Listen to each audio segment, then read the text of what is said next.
Roofing. You can count on Connor for all your roofing needs. Visit ConnorRoofing.com. That's CONNER Roofing.com.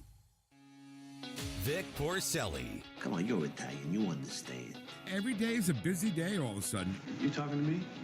You talking to me? Tough and smart, and I love Italian, so, he's definitely Italian. At least I have this show to come and talk about it and let some stuff up. What kind of a show are you guys putting on here today? The Vic Porcelli Show. Good morning, freedom fighters. Kenny Williams. Good morning, Vic Porcelli. How are you, baby? I'm good, man. All right, big show. Karen Kataline in just a sec. Little levity today at 9:25. I'm going to miss her when she goes on maternity leave, Caroline Leavitt. You think she will? She might have the baby right there at the podium Right. for all we know. She's a fighter. She is a fighter. You're right, Ken. So we have to play some of the audio later, Ken, of Scott Bessent testifying in front of a committee, and one of the Democrats is yelling at him, and he's just wiping off his glasses like he couldn't care less what the guy was saying. Yeah, and she was an unelected delegate of the Virgin Islands. Right. Rancid. Rancid. Plastic. What is it? We talk for a living. I do it on purpose, though. I screw up their don't. names on purpose. I do not. Plasket.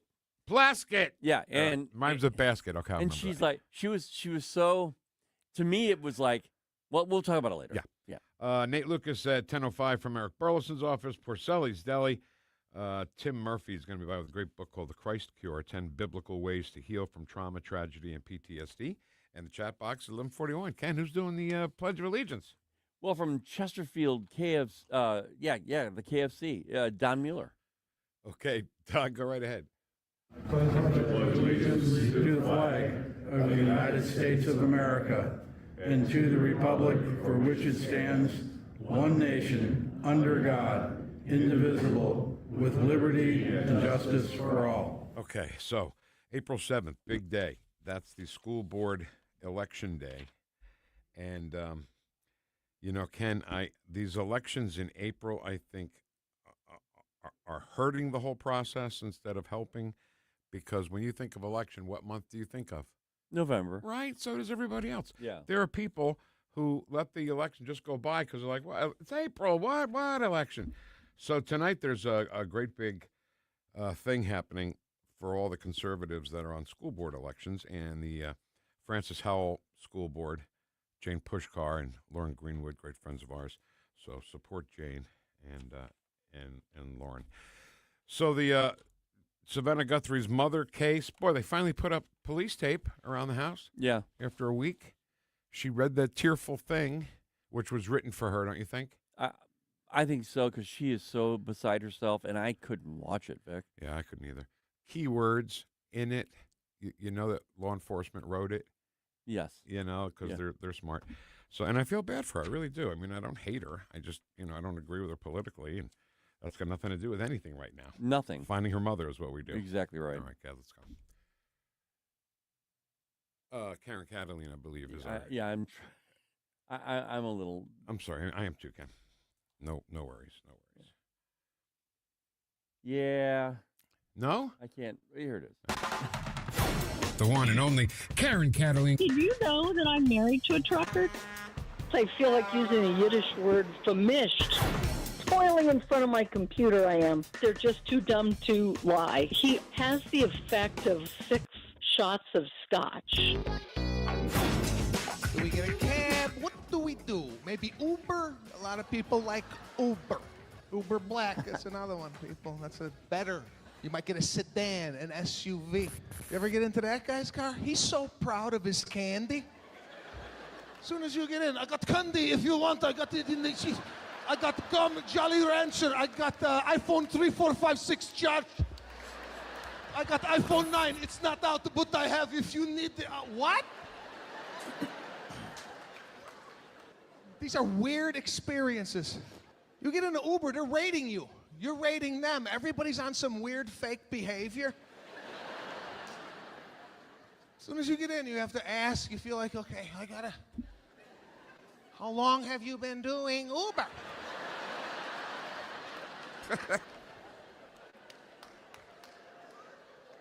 And they never just do Uber. They always got some side business. You ask them, how long? No, come on. I do this 12 hours a week, but my real business, I got the discotheque in Istanbul. What? What? Sebastian Maniscalco. Sebastian Maniscalco. What a very distinctive delivery he has. Oh, except when absolutely. he's doing some other voice. Ooper. You can tell immediately it's him. So You can tell. I played that, though, specifically because there's a conversation going around right now on the internet, and, you know, some of the news channels are picking it up. And the topic is, when you get into an Uber, do you feel like you have to talk to the driver? Yeah. I mean, it's an uncomfortable situation sometimes. How's it different, though, than from getting into a regular yellow taxi cab? Well, the only It's the thing, same thing, isn't except it? none of them speak English at all, the taxi cab guys. Well, exactly. It's the same thing, isn't it? Yeah, well, some I of don't know. the Uber drivers, no, there's some normal, no, sorry, terrible word. There are some English-speaking Uber drivers, you know, because those are just kids trying to make money. You know what I mean? It's not Yeah. like a yellow cab like in New York City. But I tell you, the first time I drove into New York City, I was 17 years old, and I was overwhelmed by the yellow in the streets. There was just cabs from curb Yeah. to curb, and it was just really scary. So do you ever use Uber, Karen? I use Lyft very occasionally, which I sort of see as the same thing, only very, under very specific circumstances. So, I'm not a regular Uber user Did or you Lyft talk user. to the driver? I always talk to the drivers. Yeah, that's fair. I can't keep my mouth shut, so you know I did. When Jessica and I we went to Vegas about 5-6 years ago, and that's all we did. That's the only way we got around was Uber. You've been in Ubers a lot, right? Yeah, recently, especially, Karen, we went up to Zion in Utah, my wife and I, in September, and we were in Vegas, and we drove from Vegas to there. So we took an Uber from the airport to the hotel. So did you talk to the driver? Well, that's the weird thing. You just mentioned it, and I'm thinking to myself, well, yeah, we did, but we were asking questions about the electric vehicle he was in. It was a Tesla, okay, and I was just asking questions, but maybe I was asking those questions because I wanted to talk to him. Exactly. I was uncomfortable, maybe. Exactly. I can't sit in silence. No. If anybody that knows me, I can't keep my mouth shut.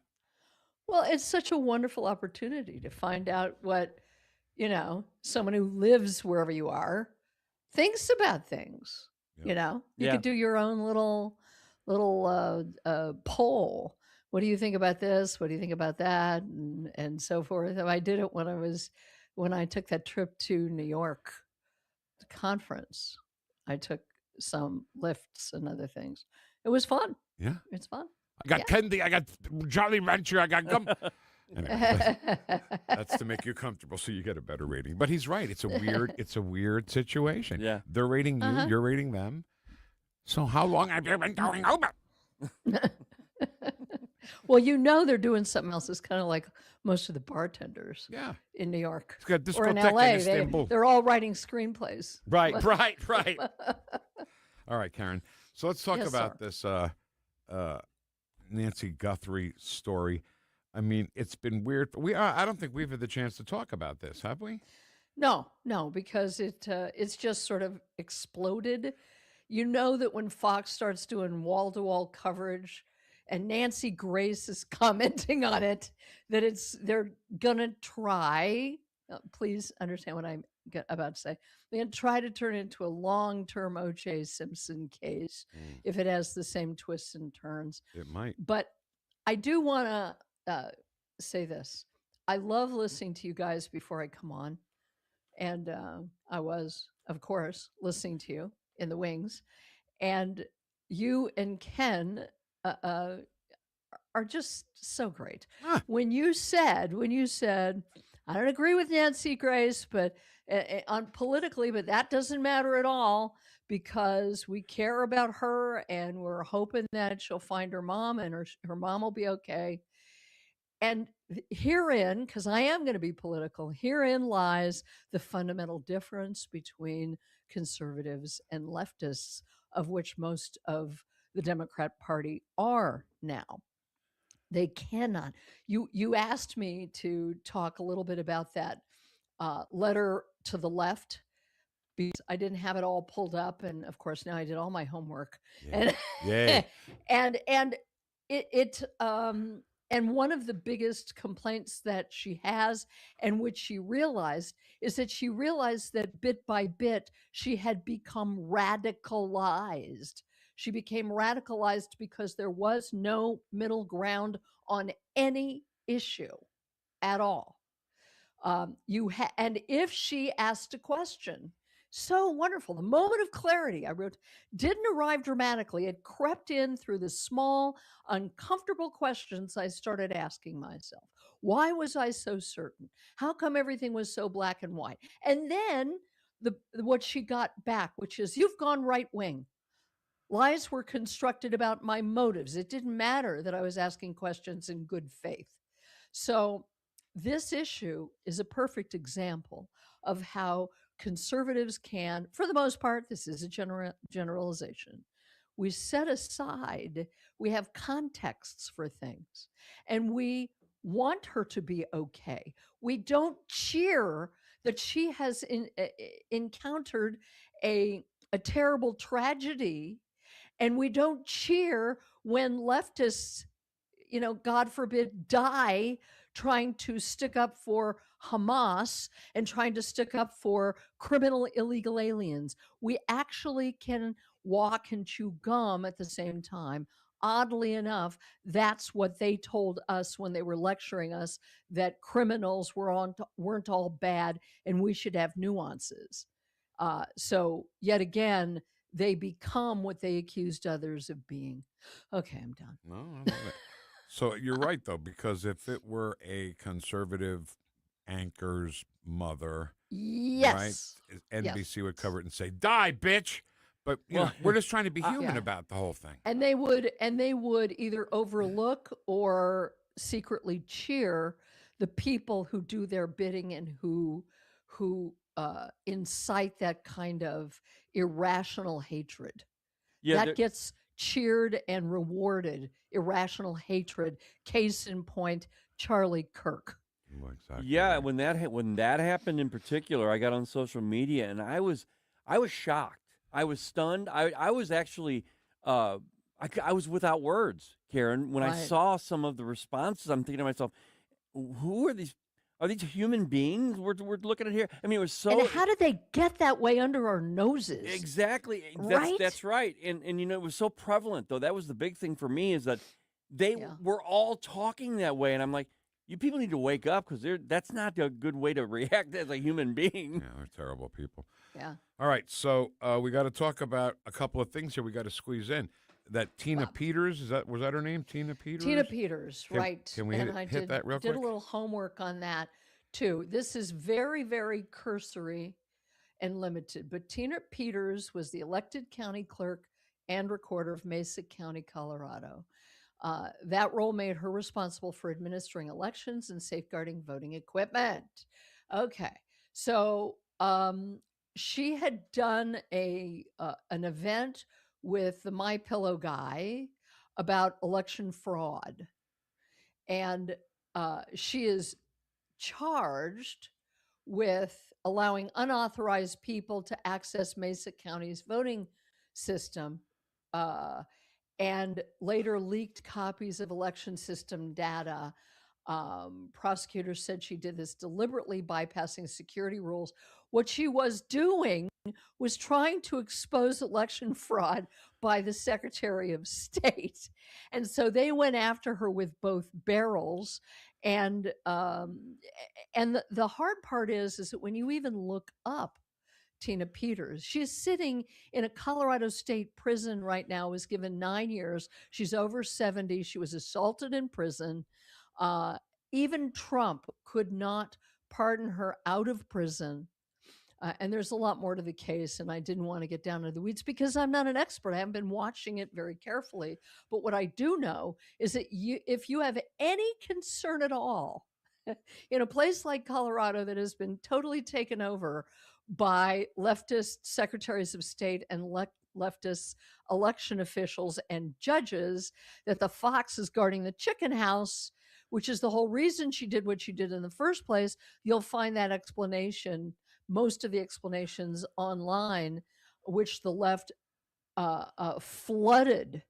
Even if you go on ChatGPT and others, the left flooded the internet with information about how evil, terrible, and awful Tina Peters was. They threw the book at her, and it's unfortunate because many people believe that she's a political prisoner. And even Trump couldn't pardon her because it's a state issue, not a federal issue. It involves all kinds of enormous big money people that control voting machines and what have you. And there are people who say there's a reason she's in prison so that she can't talk. All right, and Karen, that's the story. Listen, I don't know how busy you are today. Do you have time? Shut to up, hang? Karen. No, is that what I said? Is that what I said? No, that's what I hear. I went on too long. Go ahead. I'm sorry. No, it's okay. Yeah. Do you have time to hang out for the next segment? I do. All right, so let's do a couple of commercials here. We'll come back and we'll talk a little more about Tina Peters, that lady Farah. I got some questions about what you just said about the voting machines and stuff. So, and it'll be like a double Karen Thursday. Ay, vey. Can you handle it? I'll try. Okay. That's next at 1019 941 News Talk STL. Welcome home.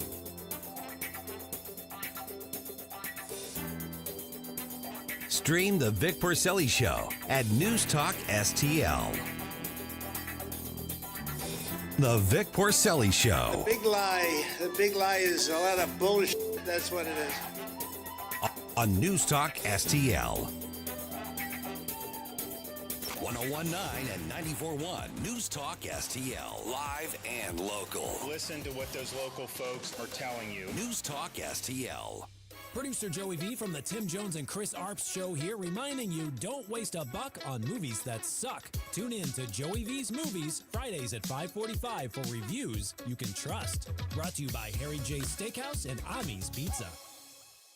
I'm Dr. TJ, owner of the Institute of Natural Health, co-owner of Optimal Nutraceuticals, and the host of Wellness One. Wellness One is designed to cut through the nonsense and provide you common sense science-based information regarding health and wellness. On the show, we discuss topics like thyroid health, gut health, hormone optimization, and many others. Our show airs Saturdays at 10 a.m. and 2 p.m. and Sundays at 11 a.m. and 3 p.m. right here on Newstalk STL. And you can visit us at inhstl.com. That's inhstl.com.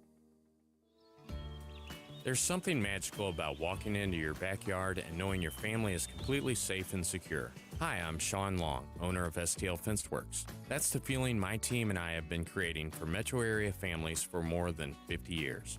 Whether you're adding your first fence or finally creating the outdoor sanctuary you've always wanted, we offer premium vinyl and stunning ornamental options, all designed around your family's specific needs and lifestyle. While other companies struggle with supply delays and rising costs, we've always proudly used all American-made materials, which means better pricing and faster installation for you.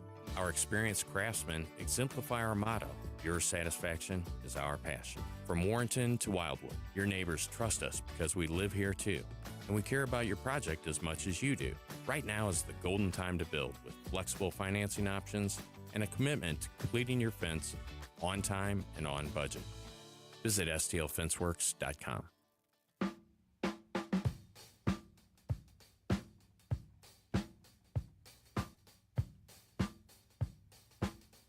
Whoosh.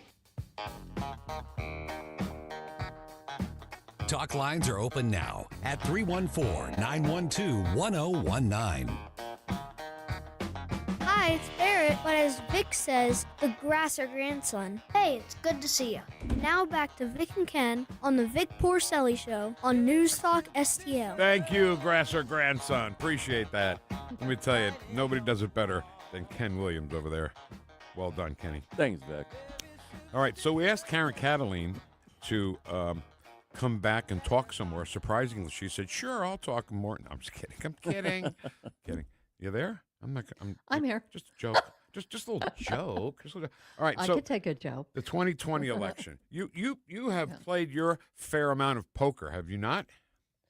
Yes. So try to make the 2020 election a poker hand, okay? And the guy across from you says 2020 was the most secure election in history. Uh-huh. It's a bluff, right? Well, it screams bluff. Yes, it does. There was a formerly Republican sellout in Colorado who said almost that very thing about Colorado elections. Colorado elections are the gold standard in elections. And he proceeded to sell out the Republican Party right after by the name of Ken Buck, who did that. Yeah, I remember that name. And it was so suspicious. And right after that, he started doing things that were as far away from what a Republican would do ever. And it was a big red flag. Big red flag. Recently, I think last Sunday or the Sunday before, I heard Margaret Brennan say those exact words that, by the way, it was the most secure election in American history. She said those words exactly word for word.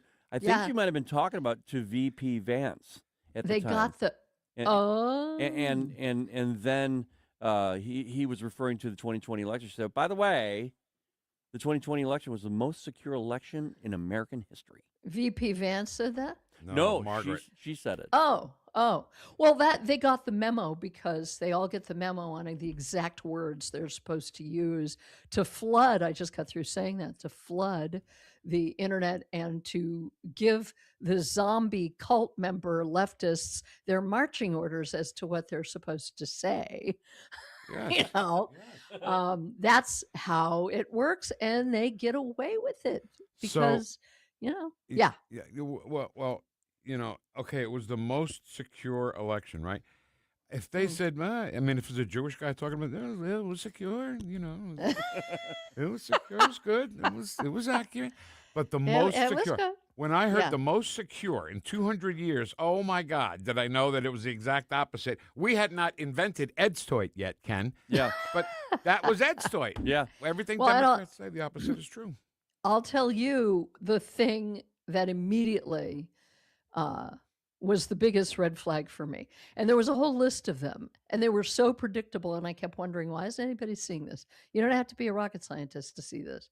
There was a list including elections, questioning elections. You're not only an election denier, but they went after people. They're still calling Tina Peters an election denier to this very day. If you look up Tina Peters, you'll know exactly where those people are coming from if they call her an election denier. Because if you're not allowed to question it, if you're not allowed to have a discussion about it, you know that there's a whole propaganda machine telling you you're not allowed to talk about this. Period. Well, I know that there's a process about becoming a whistleblower. But essentially, what they're doing is they're chastising a whistleblower. I mean, you know how the left is always talking about, hey, you can't do this to a whistleblower. Well, that's what they're doing to her. Right. Well, and it's an even broader issue that I've been very fascinated with lately, remembering all the study I did on cults and how, in fact, I just posted something about how the leftists are the same kind of a cult as Hamas. You're not allowed to disagree. You're evil if you disagree. If you listen to anybody who disagrees with you, then you are a bad person. And I got to thinking, this is, on a grand scale, the war against thinking for yourself. Exactly right. So Tina Peters still in prison, right? She is. It sucks. And the horrendous governor of Colorado is always teasing the Republicans, of which have been pretty much decimated in Colorado. Well, I'm thinking about letting her out early. I'm thinking about it. He's teasing. And I just want you to know that he's the same guy. I don't remember. I was going to look up this case. This governor, whose name I won't mention, is the same guy who reduced the sentence of a trucker who they protected, who we think is probably illegal. My husband almost was a expert witness in the case, who burned 4 people alive driving a semi into a bottleneck traffic on I-70 in Colorado sometime around 2019. And he was given like 100 years in prison, and this governor reduced it over 90%. These are 4 people that were burned alive sitting in traffic because of this trucker. But, he can't reduce a 9-year sentence of Tina Peters. Ask yourself how suspicious that is. Yep. Because if Tina Peters gets out, many people believe she has an unbelievable amount of information, and they want to keep her quiet. This is the best way to do it. Better get a bodyguard if that happens. And I think that this whole Tina Peters story puts a little crack in the most secure election in history story, right? Gee, might be. Also, what is it, Fulton County? Yep. How about that? Yep. And that's the problem, is that we have to go about 6 years trying to justify our suspicion when the damage was done a long time ago. And hats off again to our amazing president, who ain't going to know. All right, we still have to get to the SAVE Act, but first I want to talk about this lady that wrote this letter to the left. Farah, I think is her name. Yeah, she's from Australia. Can you briefly tell us what that's about? Yes, I can. I just pinned it to my Twitter page so that people can, let me get it over here, so people can read it again. It epitomizes what we are talking about with regard to thinking for yourself. And that's what she did. She's from Australia.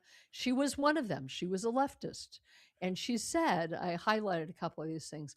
Once I began to look with honest eyes, the contradictions were everywhere. She also paid attention to how she was treated when she asked honest questions. Questions like this, she says, so people can have a tease of this fabulous article. Why is it only European and other Western nations are being pressured to diversify? No one bags Nigeria or China or Latin America nations for a lack of diversity or not promoting idea of multiculturalism. This person, who is a former leftist, only white majority countries are told their cultures must be diluted or they are racists. She goes on to talk about Muslims and the contradictions and stuff about trans, which if you start to think for yourself, you're going to ask those questions. But the whole point is to suppress opposition until we're all little robot zombies who never, ever question the authority of our dear leader. Yep. It's funny that, and we'll get to the SAVE Act right after this.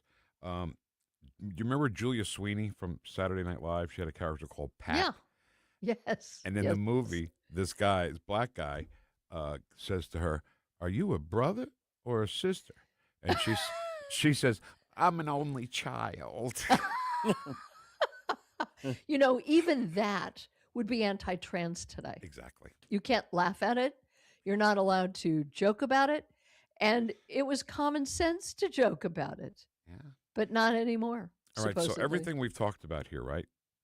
Including the Colorado election, all that, the SAVE Act, having an ID to vote, somehow is Jim Crow 2.0. And just saying that, do you know what Chuck Schumer's saying? You black people are too stupid to get an ID. Yeah. Yeah. You know what I love about this, honestly, is I can't play chess. I see politics as a form of grand chess playing, and I get that. But I've never been a good chess player, but I appreciate people who can play it. And as far as I'm concerned, this SAVE Act is a major check. Not checkmate yet, right? But when you box the, in this case, not the king, not Trump, he's not a king, but the radical left, when you box him into a corner and you make it very, very clear the binary choice between being pro-criminal and pro-law-abiding citizen, being pro equal justice for all, or being pro treating the people you claim to care about like 5-year-old children and condescending to them. Tyrus was brilliant last night in talking about this. He was. He was the best. If you didn't see it, Go to Gutfeld and watch Tyrus completely dismantle these people. And we have to go on the offensive, like we say, because nothing has ever been clearer that these people are the horrors they accuse everyone else of being. I went on Chat GPT, and maybe we can talk about it later, Vic. Yeah. The top 50 things that you need a photo ID for in America. Yeah. Just and go down the list. voting's not going to be one of it, is it? No, Not going to be on the list. no. Oh, my God. Yeah. So stupid. And then you got to ask the left that fell for that when we were a little weaker and we weren't out there saying what we're saying now. You fell for this. You decided that voter ID is racist. And why don't you start questioning the people that convinced you of that stupidity? Right.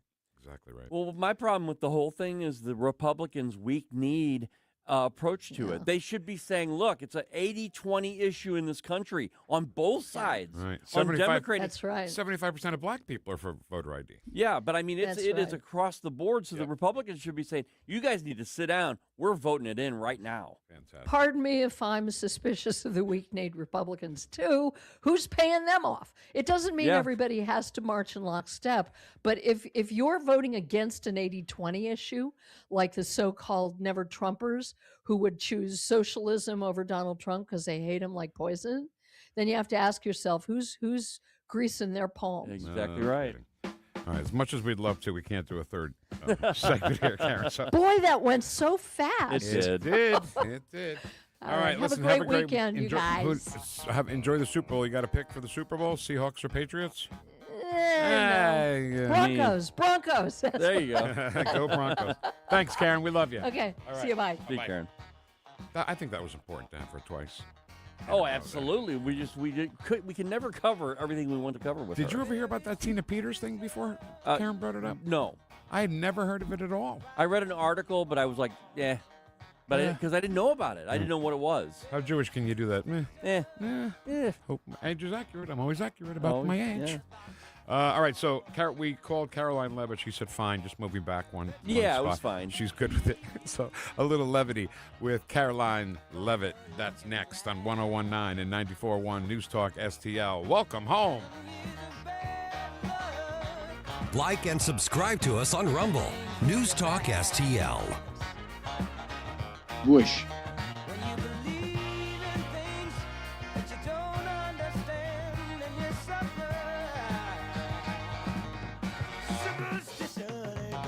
Vic and Ken. Two of them together are just trouble. The Vic Porcelli Show on 101.9 and 94.1 News Talk STL. Trouble? Yeah. Vic and Ken, trouble? No. I don't think so. You know who's trouble? That Chris Cooper. Oh, yes, he is. He's trouble. You know, he likes to just screw around and he's trouble when it comes to people taking your money. He's trouble for them. Yes, he is. He gets on your side immediately if the government's going to take your money through taxes. Tax-efficient solutions. Tax-efficient solutions. That would be TES. Tax-efficient solutions. Tess. He's the Tess of financial wealth management. God, I'm so sorry. So go in and see Chris because it all starts with a conversation. You don't walk in, here, sign up. Here, let me be your broker. You know what I mean? Right. No. Sit down on the couch. Couch? Yeah, it's right in front of the fireplace. Fireplace? Would you like a drink? Yeah, Would you like a We've drink? got a bar over here. That's the atmosphere at Serenity Wealth Management with Chris Cooper. Now, from what I hear, he has a really, really good radio show. Is that right? He does. It's called, it's not called Fun with Finance, but he does have it there. Is it like a feature? Fun with Finance feature? Yes. It's Serenity Wealth now. You don't know what you're talking about. I love have it. no idea. So the new book is called The New Holistic Retirement, and you can get it for free at serenitynowtax.com. That's serenitynowtax.com. Chris Cooper, great guy. He owes us a visit, I think. I hope he comes and visits us soon. I think next week on the 13th. It's great. Serenity Now, Chris Cooper. Investment advice offered through Fortis Capital Advisors. Serenity Now! Tim Jones and Chris Arps in the afternoon. The U.S. shot down an Iranian drone that approached a U.S. aircraft carrier. Steve Bucci will tell us if that's going to escalate tensions in the Middle East at 4:20. Tim Jones and Chris Arps. Weekdays at 4 on News Talk STL. With all of the celebrations, anniversaries, and holidays coming up over the next few months, where are you going to go to get that special something for the special people in your life? Newsteaders Fine Jewelers, of course. Newsteaders Fine Jewelers found 24/7 at wowdiamonds.com. Tim Jones here to tell you all about Newsteaders Fine Jewelers. Richard Richard Newstetter and his team serving our region since 1961 with awesome, honest jewelry solutions. They've got everything from diamonds to wedding engagement rings, hand-engraved items, pendants, earrings, and so much more. You can find them 24/7, wowdiamonds.com. That's Newstetter's Fine Jewelers, wowdiamonds.com. Jeffco Patriot Radio. Hey guys, Billy Crow here from Jeffco Patriot Radio. As we follow the important issues facing Jefferson County, if you want to stay informed on Jeffco politics, especially in this all-important midterm election year, make sure to tune in this and every Sunday at high noon here on NewstalkSTL. Jeffco Patriot Radio. If it's a big story in Jefferson County, you'll hear about it on Jeffco Patriot Radio. Sundays at noon on NewstalkSTL.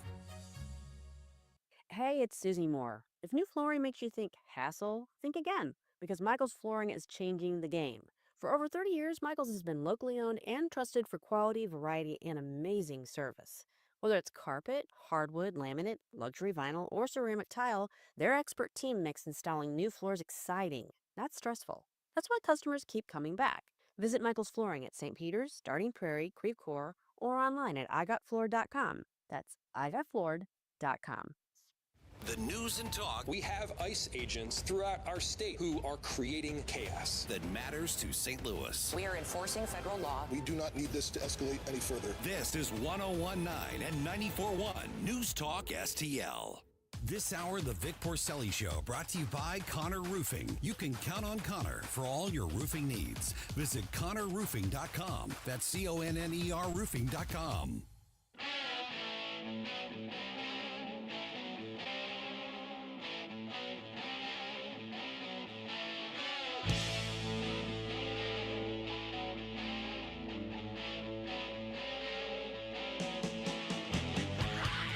Talk lines are open now at 314-912-1019. The Vic Porcelli Show. Never rat on your friends and always keep your mouth shut. On News Talk STL. You know what pisses me off? I'll tell you what pisses me off. What? Not only does Ken Williams do all that stuff, makes everything sound great, but he doesn't nothing going on. Yeah, Mr. Nonchalant, I got this under control. I don't know how you do it. Thanks, Dave. I don't know how you do it. All right, Kenny, I think, a lot of serious stuff going on in the news, don't you think? I think we better slow down, take a step back, and have a little levity. I just thought it was time to... I just thought we'd have a little levity today. It's an honor to be here. President Trump is back. News about today's events and conditions. I don't know about you, but I don't want my dollars going towards this crap. A little levity. 77 million Americans voted to elect this president. You ever noticed that the people who are wrong always seem to talk louder than anybody I will else? hold myself to the truth, and I expect everyone in this room to do the same. A little levity today. The one and only Kataline Leavitt, press secretary for president. President Donald John Grover Cleveland Trump. And from the moment that she stepped behind that podium, she was all business. And she said, I expect you guys to conduct yourself in the same manner. And they haven't. They haven't kept up their part of the bargain. And she reminds them on occasion. She said, let me refer back to the first day I was here and what I said to you. And I love it. Did you happen to see Caitlin Collins from CNN? Yes. And President Trump? Explain it. She asked the question, because she's always got the scowl on. I'm pissed off. I'm a reporter. I can't fool around. And she asked President Trump a question, and he was like, what's the matter with you? Can't you smile? Are you that unhappy? You're unhappy because your network sucks? I'm paraphrasing, but it's kind of what he said. Right? I love it. No, it was true. And I think what happened was he was ready to answer the question, but she had such a scowl on her face, and he realized in that split second, this is a fast mind thinking for a moment. He's looking at her trying to answer the question, but then he just stopped in the middle. He said, you never smile. I noticed that about you. Is it because the CNN has bad ratings? And then he said, you have never smiled because you never tell the truth or something like that. Something like that. But then the press people, or the people got the press out of the room. They're marching them out and say, okay, we got to go now. And they're marching them out. And they showed her, and she has the same scowl on her face. Could you imagine living with that? Uh-uh. You want some coffee? You want breakfast? Come on. What do you want? I got to go. All right. Little levity, Ken. The White House and the president are open and willing to listen. I know the president said aboard Air Force One last night that those conversations and discussions will continue. Last week, the White House invited moderate Democrat senators to come to the White House and to discuss their concerns so that we can hear them out and at least see what they are trying to put on the table. Unfortunately, that meeting was blocked by their leadership. So these conversations will continue. Ultimately, the president will be the decider on any policy changes. But what I know in talking with the president and seeing what this administration has done over the course of the last year is that President Trump is never going to waver in the commitment that he made to the nearly 80 million Americans who voted for him to deport illegal alien criminals who broke our nation's laws to get here and then have committed further crimes of violence against American citizens. He is the decider. I know. She grabbed something from the Bush era.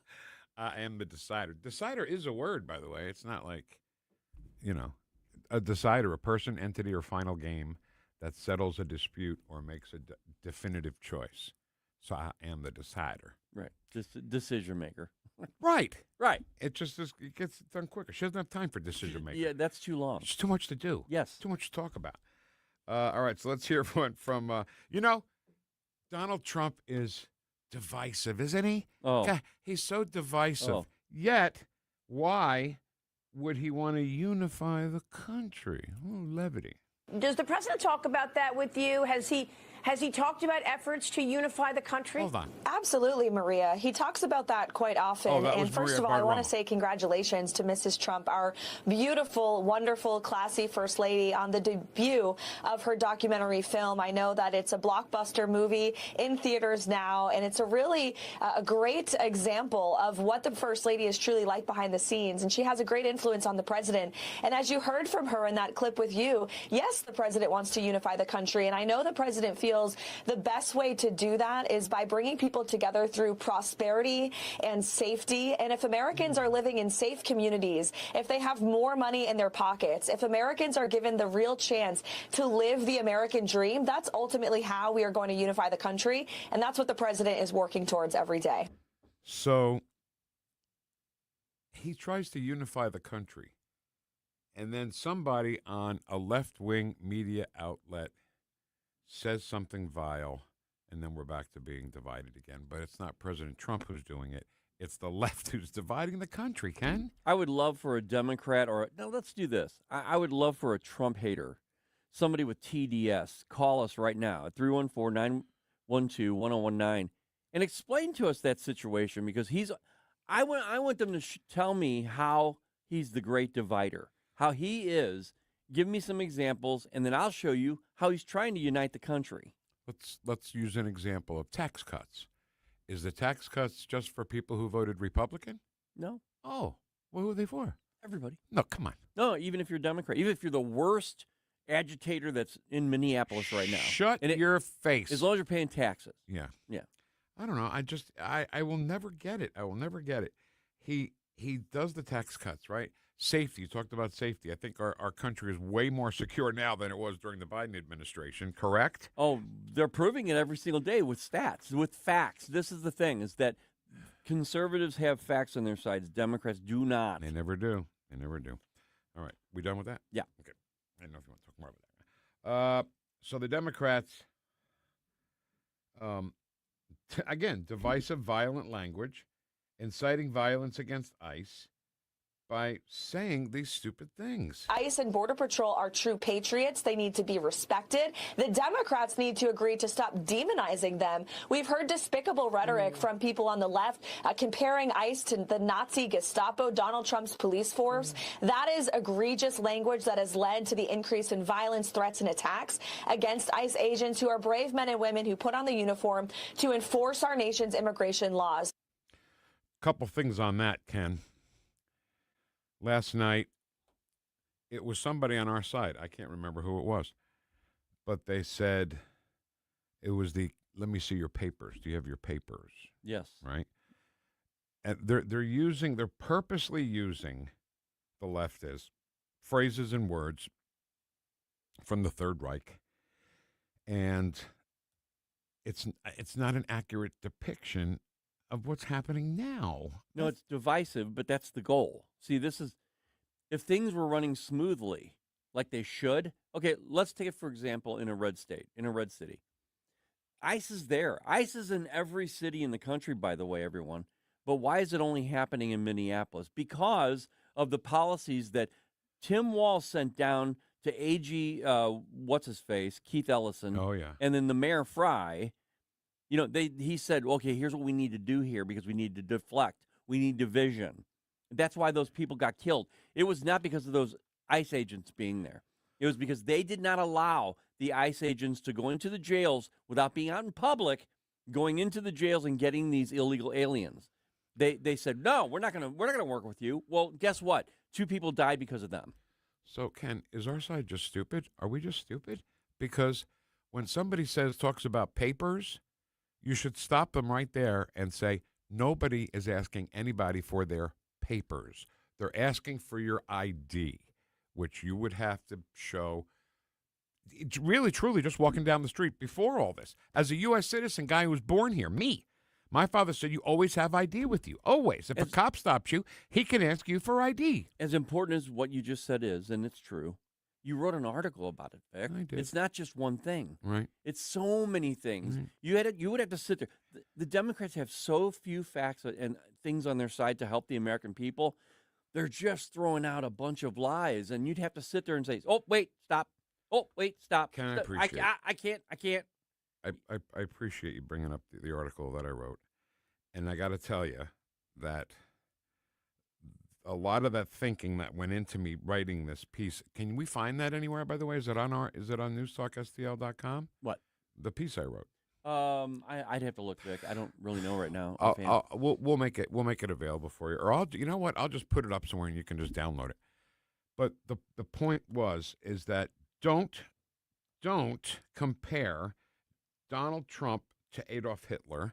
Don't compare ICE to the SS. No. And because you know what? A lot of it had to do with learning, and getting to know Karen Kataline. You know? Yeah. Because now that I know her and love her, when I hear them say Gestapo, I wonder what's going on in Karen Kataline's mind. Right. Who may have had relatives who actually were arrested by the Gestapo and thrown into a concentration camp. So, and the disappear thing, I'm done with that. I am done with the disappearing thing. Nobody's disappearing anywhere, okay? Disappearing was Anne Frank's family, who Waltz tried to compare this to. Her family disappeared. They put her on a truck, put him on a train, drove him to the gas chambers, and threw him in. So the name of the thing that I did was called Where Are the Gas Chambers? And you gain sympathy by getting to know Karen. I actually... It's funny that you bring this up because it reminded me of, I dated a girl who was Jewish, and she was a loon, but her grandparents were awesome, right? If I could have just dated the grandparents, it would have been great. Yeah. But I think about them. They were alive back then. They were, maybe they were, yeah, I'm sure they were, because they're probably not alive now. I mean, we're talking like 30 years ago plus. Mm-hmm. But I think about them every time I hear about these things. It just flashes in for a split second in my mind about them, those two. They might have the tattoo number on their arm, for all they know. I didn't really go into any of it with them because it was something it was a very sore subject to talk about.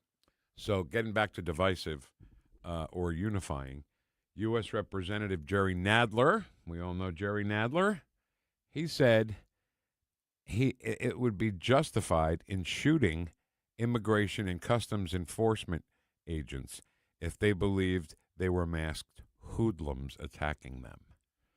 So Jerry Nadler told people in Minnesota or anywhere else, if you think these ICE agents are hoodlums, masked hoodlums who are attacking you, it would be justified in shooting them, Ken. You want to hear it? Yeah. But what is really the major problem in this country today is the fascism in our streets. The attacks on American citizens by masked hoodlums. If you were attacked by a masked person, you might think you were being kidnapped. You'd be justified in shooting the person. All right. To me, all right, they talked about dog whistles all the time. Tell me that's not a dog whistle. If you were attacked by a masked person, you might think you were being kidnapped. You'd be justified in shooting the person. That's more than a dog whistle. That's more than a dog whistle. That's instruction. Right. dog whistles are almost kind of hidden a little bit. You know what I mean? He's like, shoot him if you think you're being assaulted by a masked hoodlum. Or how about this? I am one of the top leaders in the Democrat Party, and I'm telling you that if you're in that situation, I'd say shoot him. Right. It's terrible. All right, that's all the time we have for a little bit of levity today. A little levity today. Have a little levity. All right. Busy Thursday. So can I just do a quick shameless plug for Porcelli's Deli today? So this is weird how this all happened, okay? I love music. I guess we all know that I love music. And a lot of times I supply some of the bumper music songs that we use to Ken. I send them to Ken. Oh, yeah. And he puts them in. Well, you're such an authority on the music we play. You are, Vic. I mean, you've... Ken, don't make me sing. No, you have. And that I don't even try to put music in. I say, Vic, what music do you want? I appreciate and he that. sends it to me. So, I love Baker Street by oh my God, Jerry Rafferty. Thank you, God. That's what authority I am. I couldn't even think of Jerry Rafferty. I put it in, and I'm listening to the saxophone, and I guess I wish that every saxophone in every song in rock and roll was by David Sanborn from Kirkwood, but this wasn't. But the guy who did it, he's got an amazing name. We'll tell you about that at 10:25. The story of the song itself, Jerry Rafferty itself, and some 12-year-old kids who do a pretty good job on Baker Street. Do you agree? Oh, yeah, and I might have a little story about it, too. How about that? Kenny is a cat, you know. He can play the saxophone. That's all coming up next hour. Whoosh. When you're approaching retirement, there are a lot of questions to answer. Do you have enough money to fund your income for life? How should you claim Social Security? And what's your plan for health care and long-term care? Hi, I'm Eric Robert, Director of Investments with the ClearPath Wealth Management Group at Stifel and host of On the Money Saturday mornings at 9 on News Talk STL 1019. Don't leave your retirement to chance. It's crucial to understand and address relevant risks before you retire. Our team can help you get organized, guide you through critical retirement decisions, and create an investment portfolio designed around your needs. To schedule your free retirement plan consultation, go to clearpathinvesting.com. That's clearpathinvesting.com. Or call us at 636-695-2650. That's clearpathinvesting.com or 636-695-2650. Stifel Nicholas and Company Incorporated, member SIPC and NYSE. Honey, he says we're in legal trouble and we're going to lose our retirement. We have to get to a crypto ATM now. This can't be right. It's not right. I'm Attorney General Catherine Hanaway. We've received reports of devastating new scams involving crypto ATMs. Let's report this. We're here to help. Report suspected fraud at 800-392-8222 or visit ago.mo.gov. Sponsored by the Missouri Attorney General's Office. KLGY HD3 Clayton, K270BW Bellefonte, KNBS Bowling Green. This is News Talk STL at 1019, 94.1, and always streaming at NewstalkSTL.com. Breaking news this hour from Town Hall. I'm Rich Thomason. The United States and Russia have agreed to restart high-level military dialogue. The decision follows talks in Abu Dhabi where an American general who commands both U.S. and NATO forces in Europe met with senior Russian and Ukrainian officials. The last remaining nuclear arms pact between Russia and the United States expires today, lifting limits on their atomic arsenals for the first time in more than a half-century. Russian President Vladimir Putin has expressed readiness to stick to the treaty's limits for another year if the U.S. agreed. President Trump has been non-committal, saying that he wants China to be a part of it, a push that Beijing has rebuffed. Correspondent Karen Chamis. 84-year-old Nancy Guthrie's family is pleading for her safe return. The mother of the Today Show, Savannah Guthrie, was abducted from her Arizona home last weekend. Savannah and her siblings posting a video to Instagram appealing to the kidnappers. We need to know, without a doubt, that she is alive and that you have her.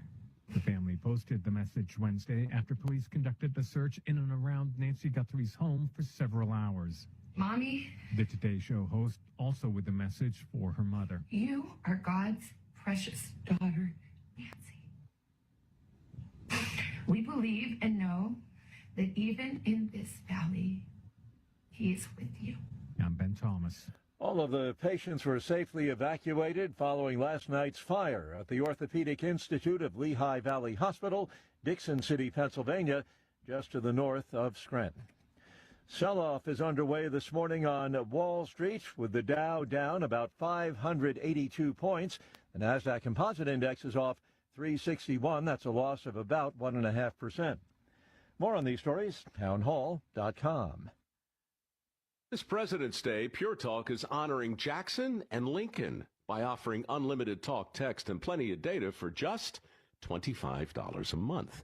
Meanwhile, Big Wireless is honoring Benjamin Franklin by charging families hundreds of dollars for the same 5G service. What's up with that? Ben Franklin wasn't even a president. When you switch to Pure Talk, you'll be in business with an American wireless company that supports our vets in a big way and keeps all their customer service in this country. That's important.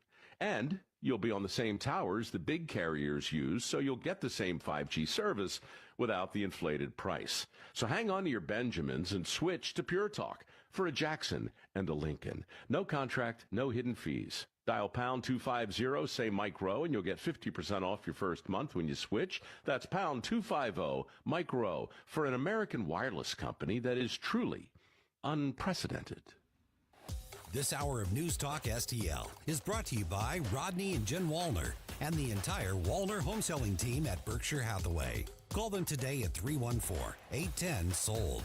314-810-SOLD. From the Michaels Flooring Outlet Weather Center. Meteorologist Shan Scotch with your first alert forecast. We're going to be tracking mostly cloudy skies, highs into the upper 30s. Then into Friday, mostly sunny, highs towards the upper 40s. Saturday, a little bit chillier, 36 degrees after a dry, cold front. Still mostly sunny. Sunday, mostly sunny, high of 54. Next week, to start off the week, we're going to see temperatures back towards the lower 60s, increasing chances of showers from Tuesday, lasting all the way through Friday, with temperatures cooling back down into the second half of the week. From the First Alert 4 Weather Center, I'm meteorologist Shan Scotch. Vic Porcelli. Come on, you're Italian. You understand. Every day is a busy day all of a sudden. You talking to me? You talking to me? Tough and smart, and I love Italian, so, you know, he's definitely Italian. At least I have this show to come and talk about it and let some stuff up. What kind of a show are you guys putting on here today? The Vic Porcelli Show. All right, I would just like to announce to everyone, just so you don't miss it, I don't want you to miss it, I got a really good hair day going on today. No, it looks good, Vic. What's the pause? Yeah, because I'm follically challenged and I don't care. No, it's okay. That's why we got the thing about the hair and the hair and the stuff. So, our listeners, you guys are the best. And the chat box sometimes I have to go back and read them sometimes just for entertainment for myself, you know. Right. And I believe it was Mr. Stoit, Ed Stoit, who said, Vic is Shen, Ken is Yoon. Do your Shen Yoon. Woo! Woo! Okay, let's talk to Nate. Let's talk to Nate Lucas. This is a man's world. The communications director for U.S. Representative Eric Burlison. How much has changed in this free country since 9/11? Now, you know, I mean, I'm getting ready to go get touched by a TSA agent. It's the most action I've gotten in years. Good morning, Nate Lucas. How are you? Hey, good morning. I'm okay. Trying to fight off a cold or something, and this town pisses me off all the time. So why is that, Nate? You know, come on, let's hear it, Miss Lincoln. What's pissing you off? This place is a joke. I mean, it's just embarrassing. It's almost embarrassing to be a part of. I honestly used to rant all the time on the radio about this place, and you come up here and you think you can maybe make a difference, and then you realize that I don't even know what it's going to take. I've been saying for a long time, now this is going to sound like very extreme, but I've been saying for a long time that Americans need to stop paying their tax dollars. Just stop funding this place. It's just embarrassing. It's a joke, and I am like appalled to be a part of it, to be honest. Well, before 1913, Nate, we didn't have to pay any income tax. Well, you look at it, and, you have a Republican House, you have a Republican Senate, you have a Republican in the executive branch, and you know what? In this little stupid minibus they just passed, you have money going to late-term abortions. You have money going to gender-affirming care, whatever the hell that is. It's so disgusting. And thank God I work for someone who voted no on this bill. And, he was the only Republican in the Missouri delegation to break the ranks. And it's like, what is it going to take for these people to understand? How many consultants do you need to hire for them to give you bad ideas? Like, they don't understand that they're going to get their asses kicked in the midterms, clearly. And it's like, well, why are we losing? We're losing because you're not doing good policy. Like, quit doing bad policy and focus on the agenda items that Trump laid out before he won again, and maybe you won't lose the midterms. But they're too stupid to understand that. So here we are kicking the can down the road, and they're going to get their asses kicked. But what are you thinking about it, though? Yeah, Well, it's just frustrating because, it's just like, how is it not so obvious? It's like there are red beaming lights going off like in front of you, and it says, caution, do not enter, and Republicans keep entering. It's just so stupid. Like, how dumb do you have to be? Nate, it's just ridiculous. We are so on your side about this. This is kind of what the show's been about, like, for the last few weeks with the Republicans. It's like the SAVE Act. Let me give you just one example. They have it all. They have it all here. They're ready to go. It's sitting there. It is not only is it something they should do, but the American people, an 80-20 issue where anybody on the left or the right, no matter what, independent, they love the idea. And they're like, we really can't. I don't know. We're having a little issue with it. What? Just pass it. Newsflash, if you take issue with a bill that suggests that only American citizens should vote in federal American elections, if you take issue with that, you should be deported. Literally, get out of here. And yet, Democrats won't do it. You have a whole Republican Senate that won't even take a vote on the SAVE Act. And they're using all sorts of procedural things now to say, well, we can't do this. We can't do. Shut up and do it. We're tired of it.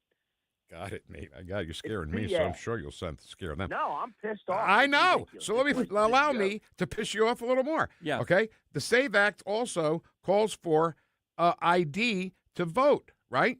So the Republicans, they should be running ads right now on TV and that say, I'm going to talk to just black Americans right now, ladies and gentlemen, the left and Hakeem Jeffries and Chuck Schumer, they all think you're stupid. Because you can't get an ID. Yeah. I think you're too stupid to get an ID. Well, those are the ads they should be running. Yeah, and I saw an ad. I saw a flash poll on CNN that even suggested that 76% of black people wanted voter ID. and they've said for the longest time that well, if you have voter ID, black people can't go to the polls. And it's like, really? That's how you dehumanize them? It's just amazing that they get away with this sort of rhetoric. And it's just this place is so archaic. It's amazing that in an advanced technological age that this place is still able to operate and steal your money the way that they do. I really don't know how else to put it. When you have a Republican majority in all three places and they pass a bill that has earmarks for late-term abortion, I just hope you know that then whenever you hear your next Republican go out there and be like, I march for life. Oh, but we also fund millions of dollars for a Democratic earmark to go fund late-term abortion in Denver. What the hell?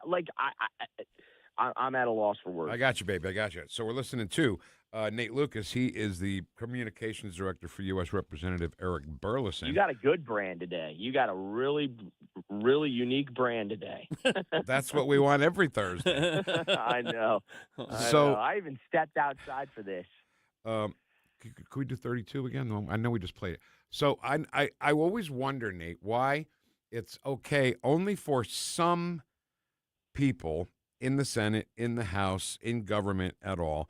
There's only some people that can say something very, very incendiary and other people who could never get away with it. One who looks like he just got away with it is Jerry Nadler. Listen. To protect yourself. But what is really the major problem in this country today is the fascism in our streets. The attacks on American citizens by masked hoodlums. If you were attacked by a masked person, you might think you were being kidnapped. You'd be justified in shooting the person. Wow, justified in shooting them, Nate.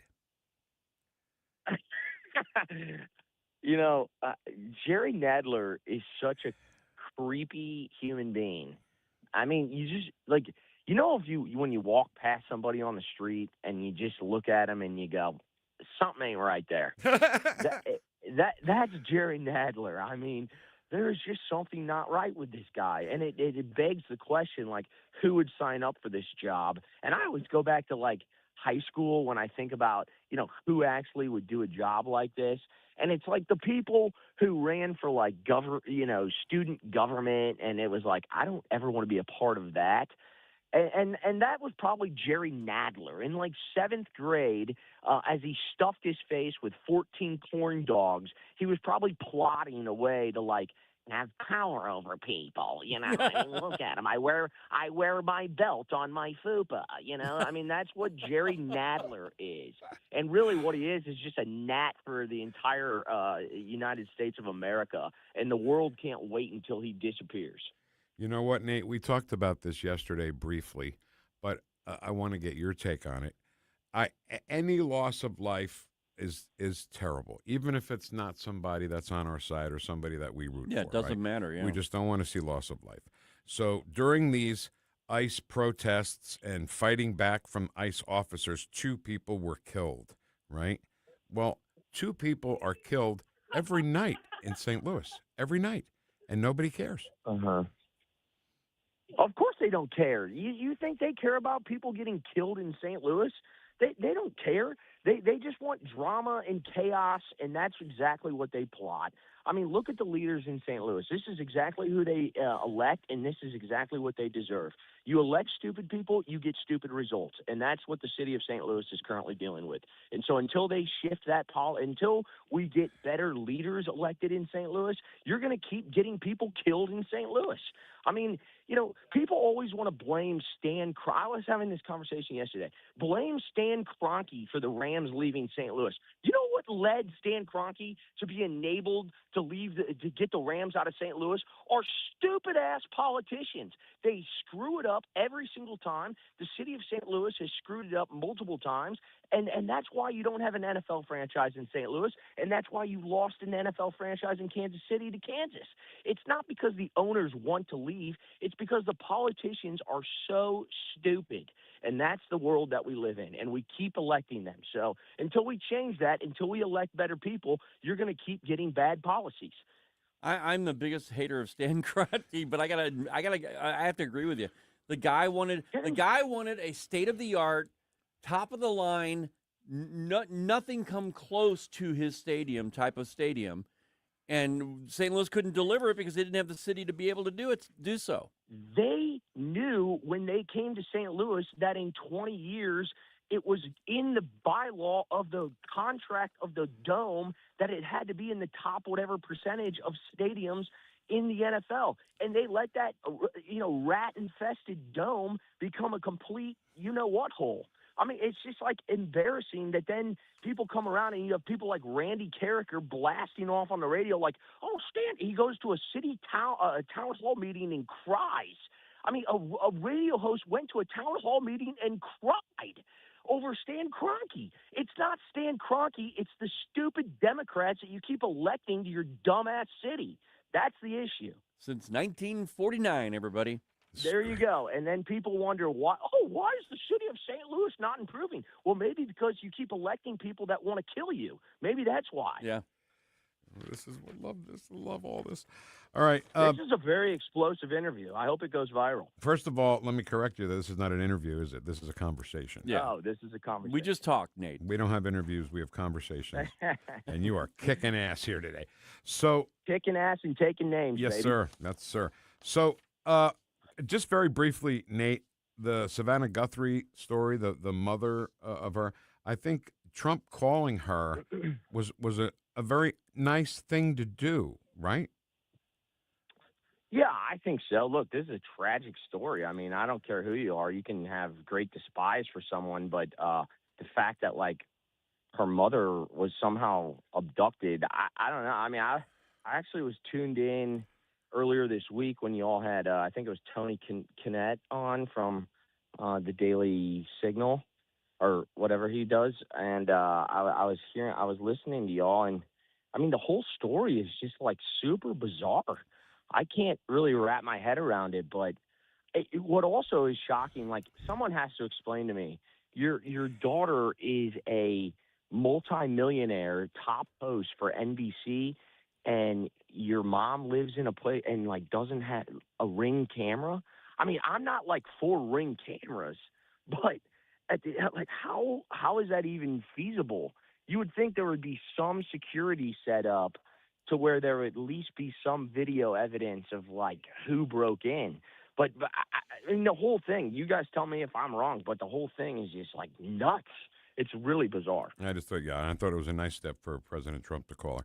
All right, let's talk about the filibuster. I think it needs to be extinguished, Nate. What do you think?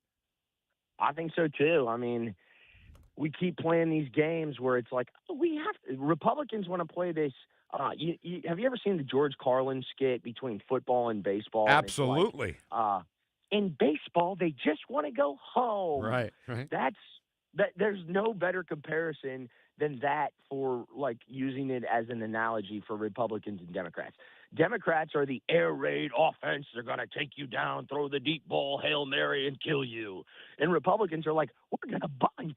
We're going to play it safe. We're going to go through the procedures. Right. Yeah.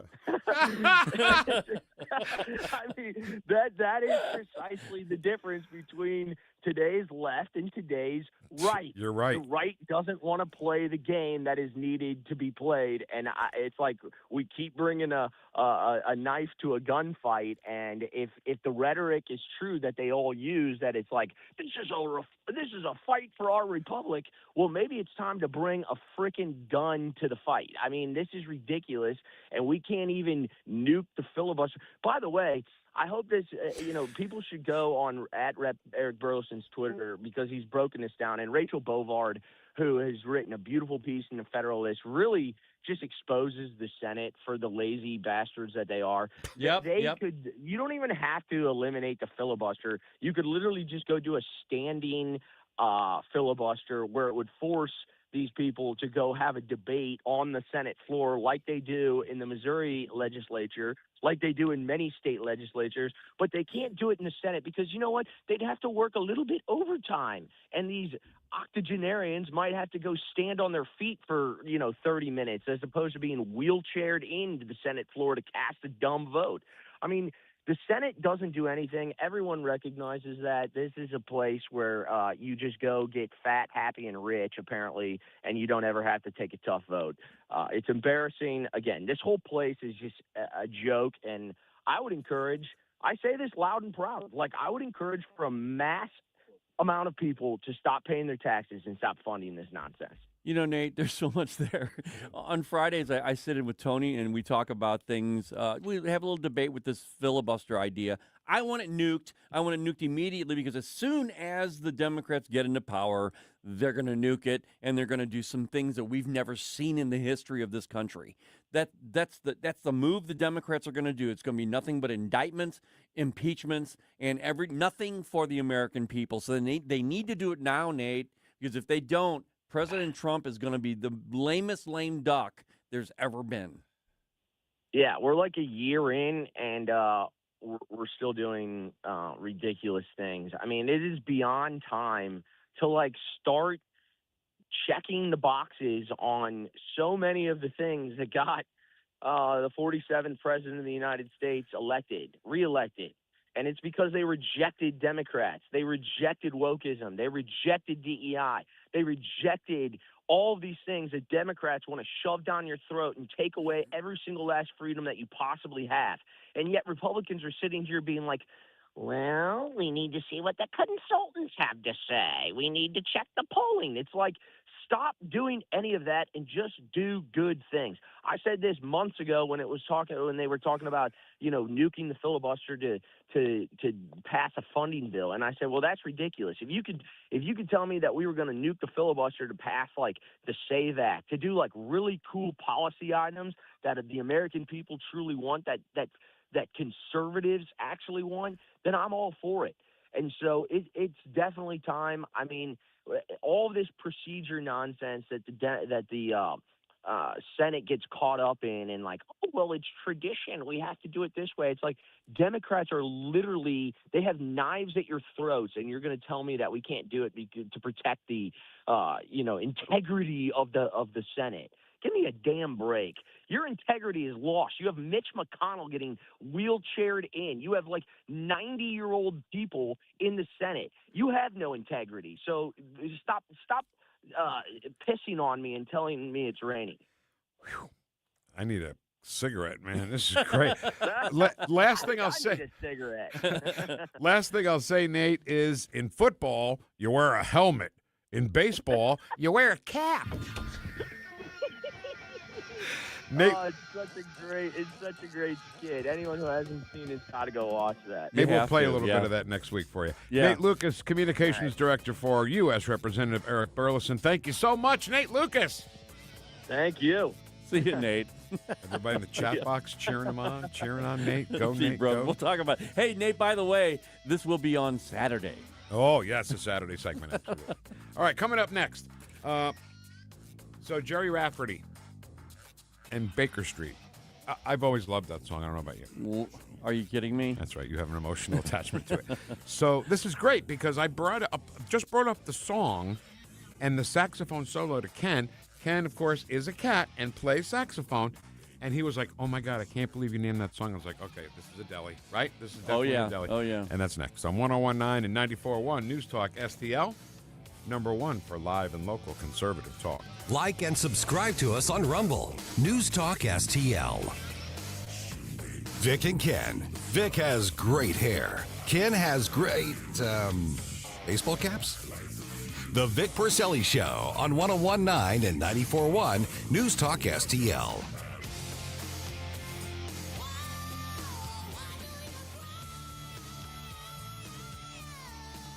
Whoosh. I'm sure you're all sick of hearing me say this, but how was Sonia Dada not one of the biggest bands in music history? Yeah. Okay, I said it. I know, but there's so much truth to that, Vic, and I gotta add to it because when we went out, Caddy and I, the other night, I had on Pandora, I had a Sonia Dada radio. You can choose that, right? Create it. She goes, oh my God, I remember that band. I love them. I'm like, yeah, everybody does, but when they see them, finally. All right, let's talk about our great friend Cindy Blanton and the Bauer Insurance Company. Here's the thing, right? You want somebody who's been doing this for a while. You don't want a newcomer, okay? You don't want the goober of insurance companies. You want somebody who's been doing it for a long time, and the Bauer Insurance Agency has been protecting families and businesses since 1986. Family-owned company, you always want that too. Rooted in strong values, of course, and always prioritizing your best interest because your home is not just a structure. It's one of the most treasured assets you have and no doubt your biggest investment that you'll ever make. Also located in the Mid-Rivers Mall, which I think is neat. You can do a little mall walk-in if you want. Right. And then stop in and talk to Cindy inside Mid-Rivers Mall, Suite 2304. That's 1600 Mid-Rivers Mall Drive, okay? And their phone number is 636-812-2001, licensed in Missouri and Illinois. Cindy Blanton and the Bauer Insurance Agency. Hey, looking for the ultimate escape? Well, welcome to Santino's, where luxury meets authenticity. Hey, Jamie Allman here, inviting you to browse hundreds of premium cigars in the walk-in humidor, including rare aged cigars, and explore 700 bottles of whiskey. And Santino's offers authentic Sicilian cuisine prepared from scratch. Whether it's their non-smoking wine room, gaming lounge with custom poker tables, or event spaces perfect for any celebration, it's Santino's, just off 55 at the Imperial exit, SantinoCigarCocktails.com. Hi, this is Mark Harder with RE/MAX Results, the region's largest RE/MAX real estate brokerage. It is cold outside, but the real estate market is hot. This is a great time to buy or sell a home. Interest rates are also declining. which gives you more buying power. Someday is not a day on the calendar, but today is. Call me at 314-852-8933 for a free custom home buying plan. 314-852-8933. The world's best athletes, the biggest stage, the thrill of competition. Newstalk STL brings you Winter Game updates 4 times every weekday, starting February 9th. Get the latest results, medal counts, and top stories from the games. Stay connected to all the action as our athletes go for the gold. Brought to you by Corel Roofing and Best Buy Flooring. Details at NewstalkSTL.com. Newstalk STL. Newstalk STL. Welcome to Porcelli's Deli. Yes, very good. I'll have a Bloody Mary and a steak sandwich and a steak sandwich, please. Come on, go over here. Ketchup. Where's the ketchup at? I bet the Chinese food here is terrible. With Vic Porcelli. He's a very strange young man. He's an idiot. Porcelli's Deli is moved to 1019 and 94.1 Newstalk STL. Come on in. We're open. Have a seat. Vic will tell you a story. Good morning and welcome to Porcelli's Deli. We got a little booth in the back for you. Today we're going to talk about Jerry Rafferty and his biggest song. I mean, there was no bigger song than Baker Street by Jerry Rafferty. But I did want to, and by the way, Jerry Rafferty is no longer with us. He has passed away. He passed away in 2011. Wow.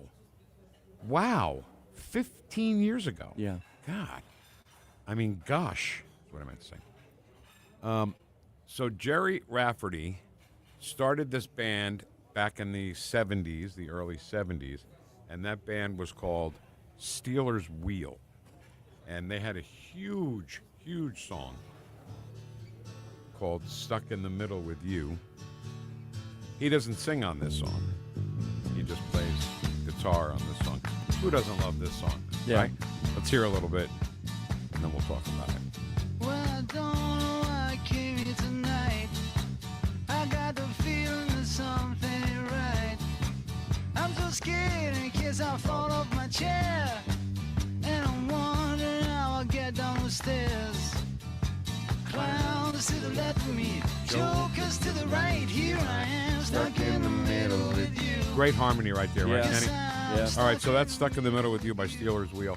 Have you ever seen the movie Reservoir Dogs? Yes. That song is the soundtrack for one of the most gruesome, violent thing in movie history, when Michael Madsen's character cuts off the cop's ear. Do you remember that? Yeah. That song's playing. Stuck in the Middle with You is playing Okay. during that, and he's doing a stupid dance to it. Pretty gruesome, pretty bad. So Steelers Wheel broke up. It was a bit ugly. And you know, Ken, this would happen to me, I guess, because when they broke up, there were contracts that were signed for the breakup. You can't just say, all right, I'm out, right? You got to sign something. Yeah. Some kind of contract. Well, he wasn't really aware too much on what he was signing. And what he was signing was that he couldn't release anything for like 3 years. Wow. And he just signed it away, signed his musical life away. And that's why we didn't hear anything from him until 1978 when City to City came out. That was the album that Baker Street was on. So it gave him time to write. It did give him time know? to write. And one would think, Ken, that he had a chance to clear his head, right? Yeah. Well, he didn't. He just drank more and Oh. filled his head up with stuff that a songwriter doesn't really need. I mean, you'll hear songwriters that say, I write my best stuff when I'm drunk, or I write my best stuff when I'm stoned. I get it. But at some point, when you're not doing anything, you have no outlet as far as your music getting out to people. When you say, maybe I should put the booze down a little bit. Yeah. Lay off the booze and the one-night stands, right? Yeah. That's where he was in his life when he wrote Baker Street. He's finally cleaning himself out, cleaning up his head. So here's my problem, okay? My problem is I have a peanut for a brain. And Ken, we talked about this, that I give you songs for bumper music, and you approve them or reject them. You rarely ever reject them because you're cool like that. And Baker Street, yeah, let's do Baker Street. So I was recording it at home, laying on the couch, and I'm listening to it, and I'm like, wow, this is great, you know? I mean, it's always been a great song, but sometimes you go back and rediscover songs that you knew very well. Oh, yeah. So I'm like, yeah, and then the saxophone kicks in. Right? Yeah. So I'm sorry, this is something that you're just going to have to get used to with me. First of all, when I was young, very young, 10 to 14, 15 years old, I wanted Joe Cocker to cover every song that was ever made because I just loved the sound of Joe Cocker's voice. Well, every saxophone solo, I want to be David Sanborn. From St. Louis, yeah. Yeah, from Kirkwood, yeah. And it's not. So I looked it up, and the guy who does that saxophone has the coolest name. His name, Raphael Ravenscroft. Love it. Is that a cool name or what? It's almost like a made-up name. It almost is. He is not, I don't believe, related to Thurl Ravenscroft, who sang You're a Mean One, Mr. Grinch, and the voice of Tony the Tiger. Yeah. And I think there's a movie only the Porcelli family has ever watched. It's called The Brave Little Toaster. I don't know if you've ever watched The Brave Little Toaster. No, I haven't, but I know you have. Thurl Ravenscroft was the voice of Kirby, the grouchy vacuum. You're all a bunch of junk. So he also played it. Ken, now you can help me with this. And you have a saxophone story about this, too. Yeah. His saxophone that he played it was not in pristine condition. I guess that's the only way I can say it, not being a cat like you are. Can you explain that? Yeah, well, saxophone's one of the, first of all, it's the closest thing to a voice, so you can modify it as you play it. And it's also such a instrument that you can actually personalize, even if it is messed up a little bit, you can kind of work it. You know, like if there's something wrong with one of the pedals, for example, you can kind of get around it if you know how to play it. And that when you mentioned that to me, I didn't know that his saxophone was not in a perfect working condition.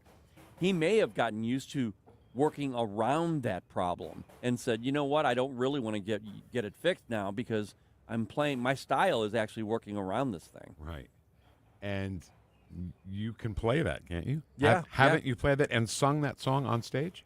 Well, actually, this song has come, when Vic said he wanted to highlight this song, I was like, oh my God, that's one of two songs in my whole life that has been with me almost my whole life, Vic. I played baseball up in South Dakota, and we were living in a barracks, okay, the team was, while we were there.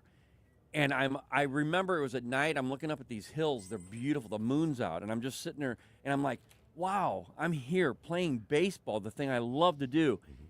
And then all of a sudden, Baker Street comes on. And I started singing to it, right? Fast forward, I'm in a band, and I'm singing and playing this song, and it's with me. And then when you brought it up again, I turned it on at my home, and I sang the whole damn thing again. Yeah. And I'm like, this song has been with me my whole life. I also love that it brought you back to an instant in your life. Music does that, right? It brought you back to your baseball. I could see it. Yes. I could almost smell the air. God, I love it. It was crazy. So I love when kids dig our music, don't you? Oh, yeah. So there's this band. I turned my daughter Madison on to things that we used to listen to on vinyl, like you do with Christopher. My kids love Louis Prima. They love Louis Prima. Yeah. You know. So when I'm on Facebook or Twitter, by the way, this band keeps coming up. Band of a bunch of kids. They're just kids. I don't think any of them are more than 12 years old. Go ahead, hit it, Kenny. They're called the Greystones. Listen to how good it is. First of all, listen to the flute. Yeah. Amazing. The kid that plays the flute is the same kid that plays the saxophone, and here it comes. And I'm impressed, actually. They're recording all of this right now. This is recording in one room. Right. All together, not layered track or everything. Come on, Kenny, you're a saxophone player. How's he doing? Stealing it. It's his. It's his to steal for a little while. These kids are 12 years old. If you do watch this video, if you just put in the Greystones and Baker Street, this is the video that you'll see. And they all have just socks on. There's nobody has shoes on. My grandmother would say they're all on their stocking feet. Because mom and dad probably said, hey, if you're going to play in this house, if you're going to play like this, you got to wear no shoes. And I'm sure bands are not. We don't wear shoes in the house, please. We're a no shoes house. Hey, this is a 13-year-old girl. It's like she can feel it. 13-year-old girl's not supposed to feel this. No. Makes you feel so cold. It's got so many people, but it's got no soul, and it's taken you so long to find out you were wrong when you thought it held everything. So the Greystones, look them up. They do a killer version. Do you remember Sade? Yeah. Oh, yeah. Smooth operator. Oh, yeah. In this particular song, there's only one girl, but sometimes both girls show up and harmonize. I mean, they must be sisters because they're like DNA harmony. You know how like two people have the same DNA harmonize really well? Yeah, I think this band, these kids, I think there's a whole bunch of them, and depending on what song that they bring, they ask, well, okay, now it's your turn. We got to have you come in and play totally, a part. Totally. Now. You got the rough rock voice. We need you here today. You got a drummer. No boy voices though. Only girls singing this. Band. Oh, okay. Yeah, only girls. Oh, okay. It's really cool, man. All right. Drummer, 2 guitar players, bass player, keyboard player. The kid who plays the saxophone also plays the piccolo and plays the saxophone. The kids are great, and they picked Baker Street to do, and I love that. So let's hear the actual real version of Baker Street with Jerry Rafferty to wrap up. Boy, those kids nailed it, didn't they? They really did, yeah. They nailed it. Jerry Rafferty, as I mentioned, no longer with us, but boy, this song. And Raphael Ravenscroft on the saxophone, the broken saxophone. And that's just what I wanted to do today, and Ken approved it, so here we go. There's Raphael Ravenscroft. Classic. It's been called possibly the best saxophone solo in music history. Do you agree with that? Totally agree with that, yeah. Take us out, Kenny.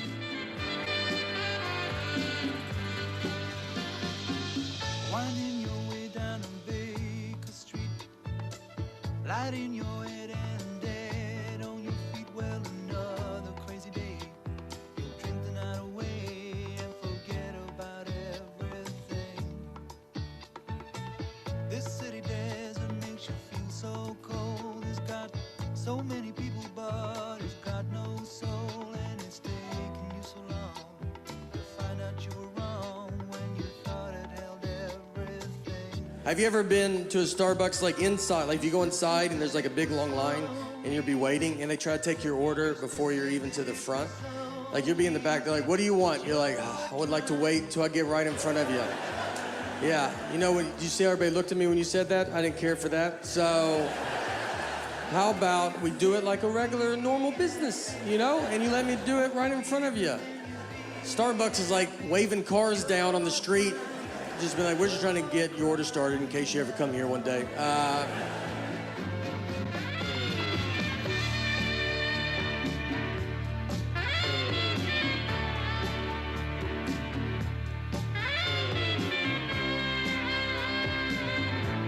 The Vic Porcelli Show.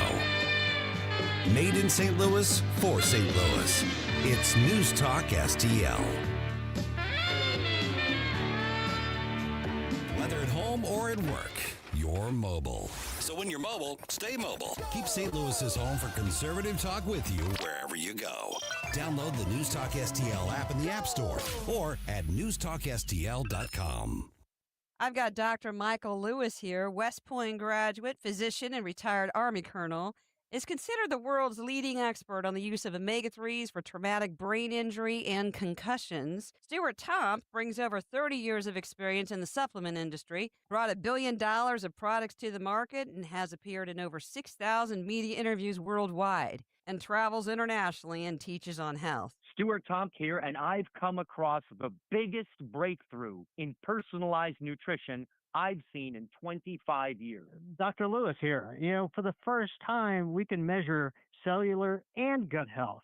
So you can start testing and stop guessing and make decisions based on real data. I'm working with world-class scientists and physicians, and what they're doing is changing everything. You can message me at Elizabeth at statmedical llc.com. That is Elizabeth at StatMedicalLLC.com. Why are you going to work? It's Sunday. It's a brand new show on News Talk STL. JC's Sunday Showgram. Down through the years, we've had almost everybody from the NFL on the show, and this weekend you're going to hear them all, like Terry Bradshaw, Howie Long, and Joe Montana. Broadcasters like Joe Buck and Pat Summerall, plus great stories from Al Michaels and Drew Brees, and lots of comedy, all brought to you by the Weber Automotive Group. Sunday morning, 7 to 9. Then podcast each Monday on NewstalkSTL.com. Why leave your company's story to chance? In today's digital world, video content isn't just an option. It's essential for your success. At Blue Ocean Media Group, we've spent decades crafting compelling visual stories for businesses just like yours. From concept to completion, our award-winning team transforms your vision into powerful video content that connects with your audience and drives results. Don't trust your brand to amateurs. Partner with Blue Ocean Media Group. Visit BlueOceanMediaGroup.com today, and let's bring your story to life. Fox News Commentary with Guy Benson, next. I'm alpine skier Michaela Schifrin. I've won the most World Cup ski races in history. But what does success mean to me? Success means discipline. It's teamwork. It's the drive and passion inside of us, and it's why Stifel is one of the fastest growing global wealth management firms in the country. If you're looking for success, surround yourself with the people who will get you there. If you're an advisor or investor, choose Stifel, where success meets success. Stifel Nicholas and Company Incorporated, member SIPC and NYSE. Past performance is no indication of future results. Investing involves risk. Consult a financial advisor before making any investment decisions. Here's Guy Benson. Those same voters who vote for Democrats up and down all the time, this is the party that asks the country to give never-ending higher amounts, inexorably growing sums of our hard-earned money to government to do all sorts of new things. Their new plans never cease, and they always cost more money. And if you want to talk about even reducing the rate of increase of the spending, you're a cruel person who wants to see death and destruction and human misery. This is how they argue. This is how they govern. Tax, and they talk about the rich and fairness, and they spend like there's no tomorrow. And they say it's all very important because it's compassionate and very good, and they just care so much. And then when it comes to stopping crime, which is a core function of government, they can't do it, and they get mad when Trump does it. For more commentary like this, go to foxnewspodcast.com.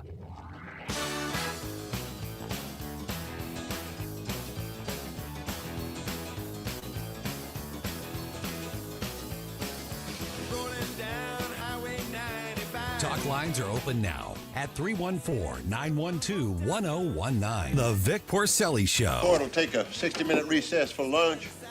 Your Honor, I respectfully request a full day's continuance to go over all this stuff.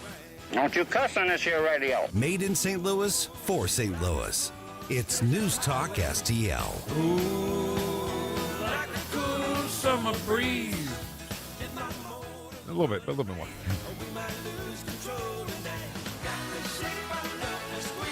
Hips that bring me to my knees, oh please, let it roll tonight. Okay.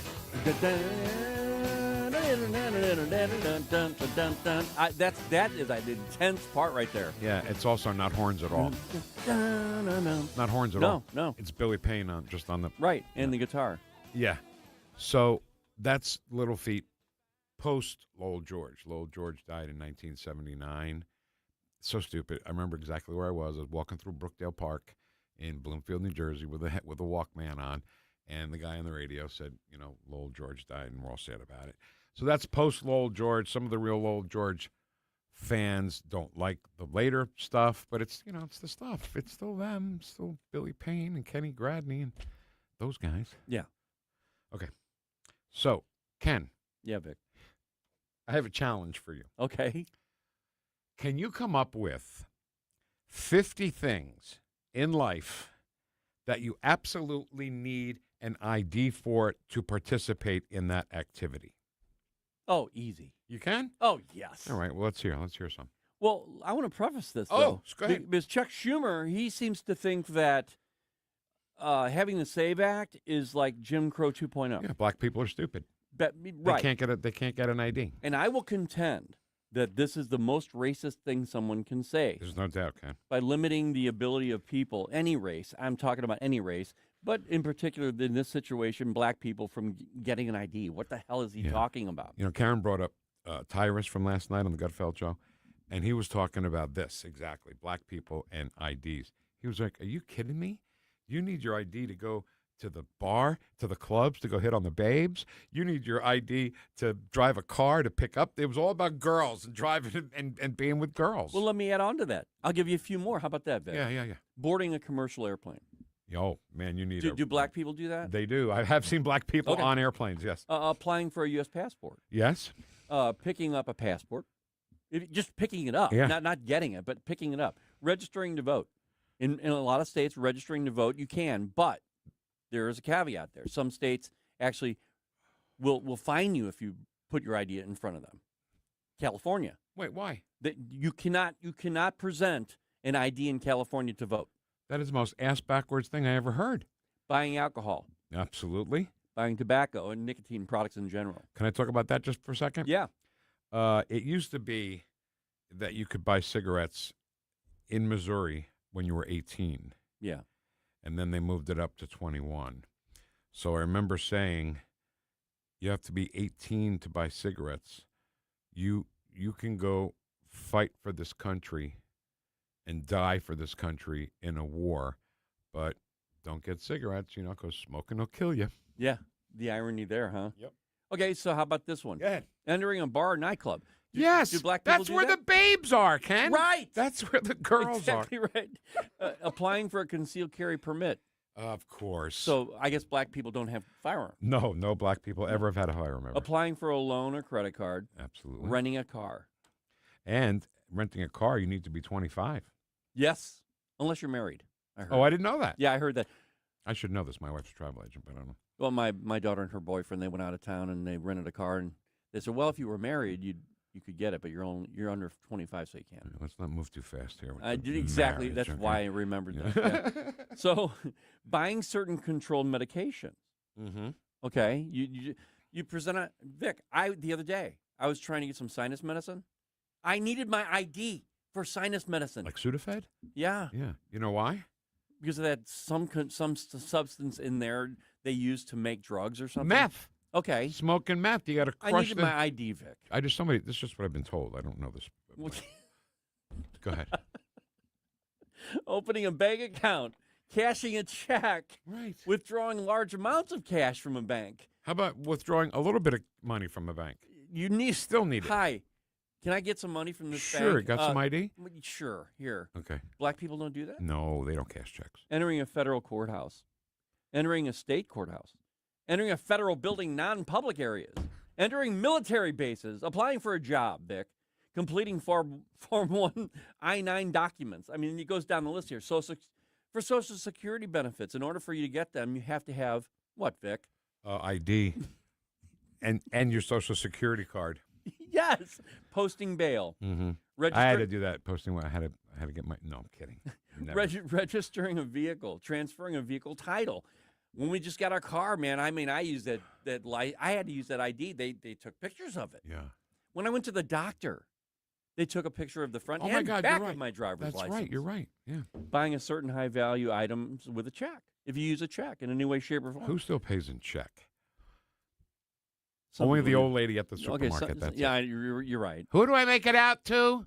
Do black people get married? Because No. in order for you to no. apply for a marriage license, you need your ID. Yeah, no. Black people are not allowed to be married. Applying for a professional license, any kind, like a nurse, contractor, CDL driver, right? DJ.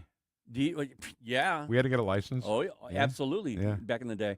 Accessing some college campuses or testing centers. Do black people go to college? No. Huh. We don't allow black people to go to college. See how much of a racist that is, that attitude of Chuck Schumer. This is what we're trying to do, is bring out and highlight what Chuck Schumer is saying about Jim Crow 2.0 being the SAVE Act. It is so stupid, it's so ignorant, and it's so racist to say something like that. And we're joking here, Yeah. But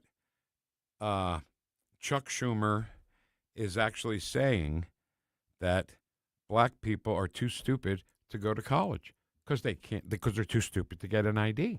I mean, that's really what he's saying. So when a concert goer needs to go pick up tickets at will call, they need their ID. So what you're saying is black people don't go to will call? You know what? That statement, in order for you to require someone to get their tickets from will call, that's a racist thing. It is. Because black they people can't are too do it. stupid to go to a concert. Here's a couple more for you. Oh, okay. And we'll finish up here. Purchasing age-restricted fireworks. Fireworks. Wow. But not guns, fireworks. Wow.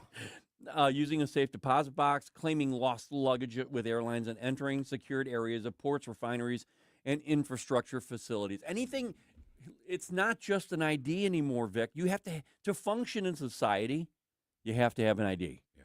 You do. Can I add one that's very close to my heart? Yeah. You have to have an ID to buy into a poker tournament. And that's because black people are too stupid to play poker. Right.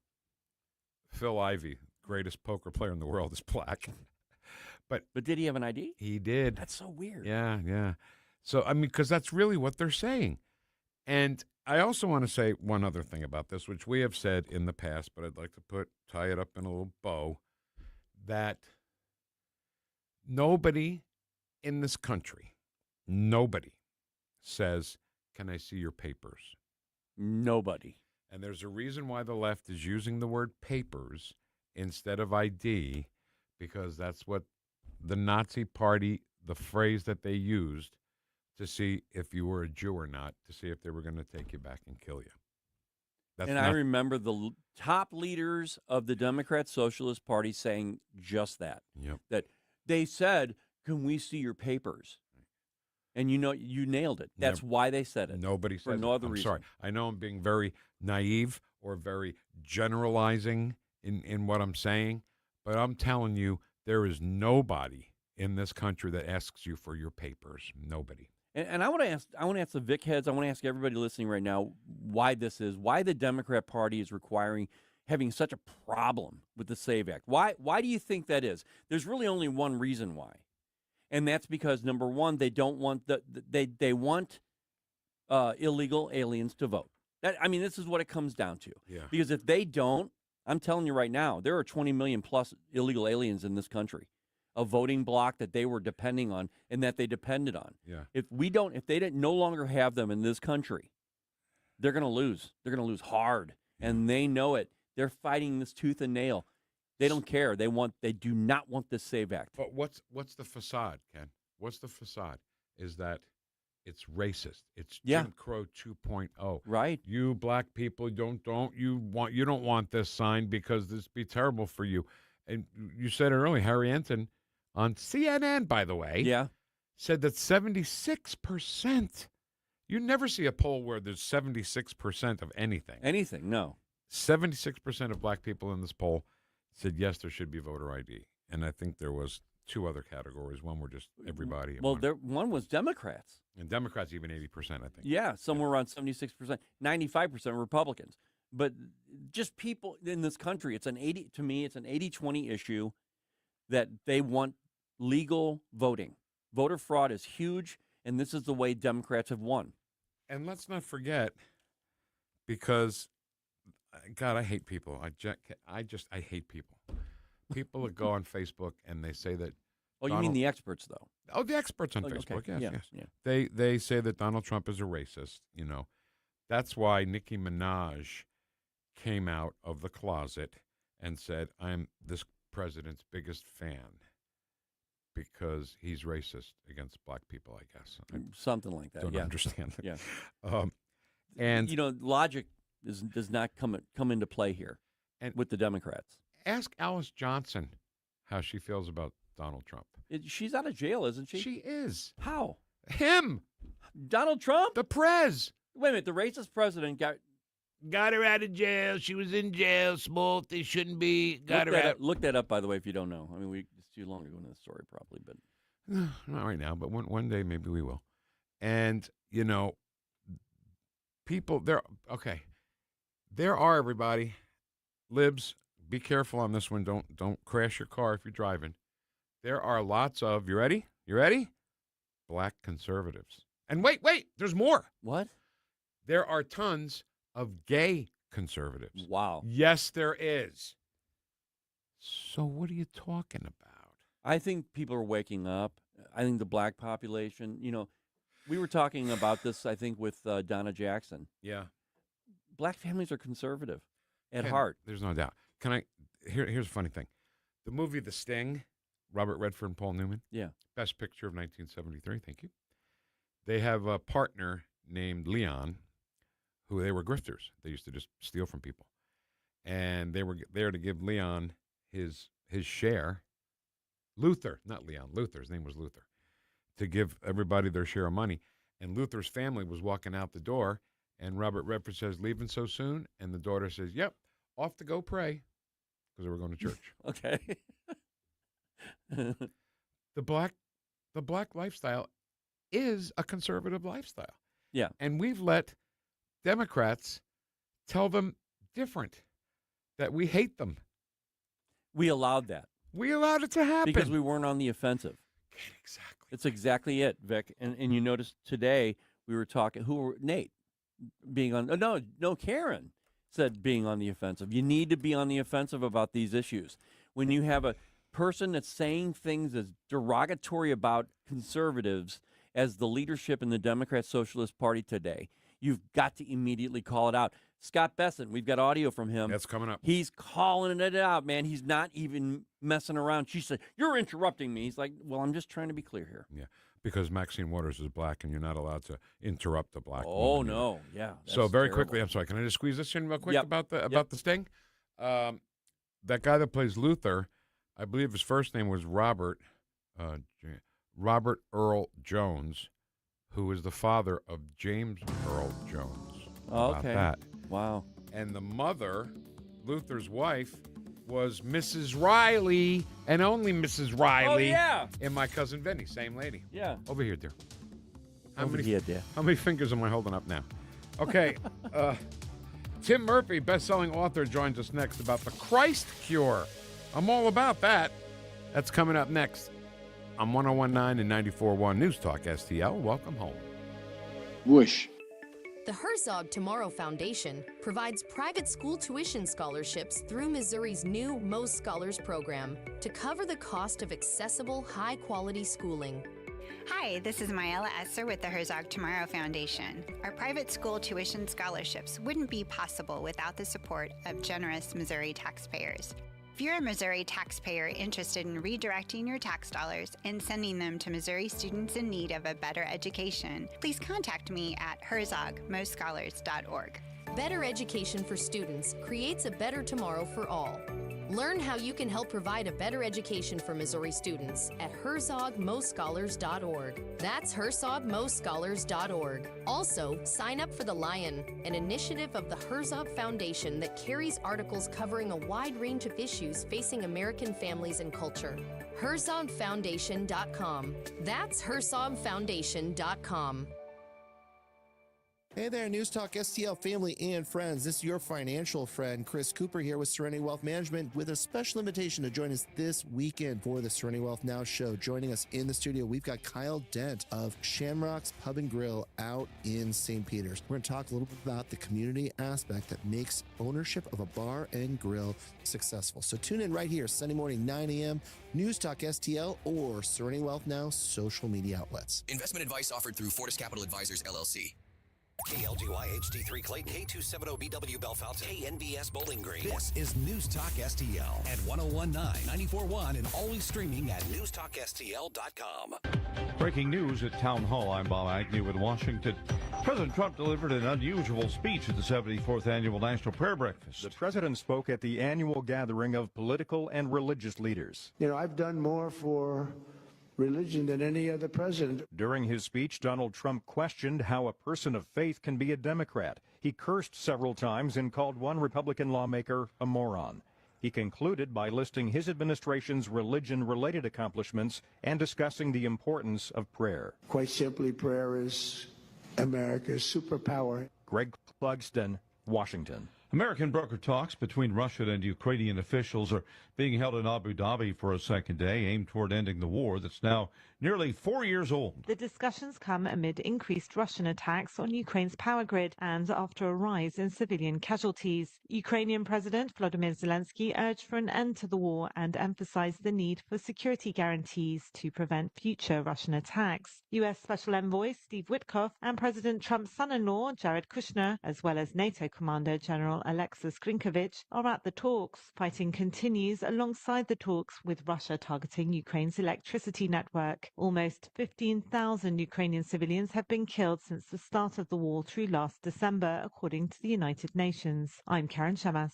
New York and New Jersey suing the Trump administration now over Gateway tunnel funding. We get more on that controversy from Bill Alexander. The lawsuit is over billions of dollars in frozen federal funding for the project as a critical deadline looms on Friday. $16 billion was put on hold, money to pay for the tunnel, as well as funds to repair the existing tunnel, which is more than a century old. The tunnel serves 200,000 commuters between New York and New Jersey each weekday on Amtrak and New Jersey Transit trains. That is correspondent Bill Alexander. More from townhall.com. Wesley Financial Group is not a law firm, and Chuck McDowell, definitely not an attorney. This is Chuck. Do you feel stupid for buying a timeshare? Don't. It's not your fault. You were most likely told you could rent it, and it was a great financial investment. And the deal was available today only. If this happened to you, contact your resort or Wesley Financial Group for help today. Call Wesley now for your free exit information kit. 800-242-3131. 800-242-3131. My name is Whitney Allen, and I'm a widow. After my husband died, the last thing I wanted to think about was money. Ethos made it affordable to get life insurance. Signing up was fast and 100% online. I knew that I could pay our mortgage and have food in the fridge. I could focus on my kids. No one ever tells you how much you're going to depend on that policy. I am so grateful we had coverage. Get your free quote at ethos.com/save. That's ethos.com/save. Paid spokesperson. Time spent on application may vary. Online health questions required. This hour of News Talk STL is brought to you by Stifel, serving investors for over 130 years. Contact your Stifel financial advisor at stifel.com. That's STIFEL.com. 2026, a great time to visit Lit Cigar Lounge. The Lit Cigar Facebook has numerous events from tastings to music. My main reason for going to Lit is always quality cigars, premium whiskeys. Odds are we'll see each other at Lit Cigar Lounge. A few doors down, Napoli Brothers Pizza and Pasta. Get a pizza baked over coals. Excellent crust and flavor. Or choose one of the many great pasta dishes. You won't leave hungry. Napoli Brothers Pizza and Pasta and Lit Cigar Lounge in the Chesterfield Valley. I'm Dr. TJ, owner of the Institute of Natural Health, co-owner of Optimal Nutraceuticals, and the host of Wellness One. Wellness One is designed to cut through the nonsense and provide you common-sense, science-based information regarding health and wellness. On the show, we discuss topics like thyroid health, gut health, hormone optimization, and many others. Our show airs Saturdays at 10 a.m. and 2 p.m. and Sundays at 11 a.m. and 3 p.m. right here on NewstalkSTL. And you can visit us at INHSTL.com. That's INHSTL.com. Hey everybody, Senator Eric Schmidt here, inviting you to the statewide Lincoln Day celebration, February 20th through the 22nd. It's going to be a great weekend with fellow patriots. We'll talk about how we're going to continue to save this country, deliver on President Trump's agenda, and also celebrate America 250. So join us there. It'll be a lot of fun. Learn more about the 2026 Lincoln Days and get tickets at Missouri.gop. That's Missouri.gop. Paid for by the Missouri Republican Party. Jennifer Finch, Treasurer. This hour, the Vic Porcelli Show, brought to you by the Trolley Stop Bakery, the official bakery of the Vic Porcelli Show. You're listening to the Vic Porcelli Show. Over 3-hour tour, a 3-hour tour. The weather started getting rough. We squeeze in a dry hump day under partly sunny skies.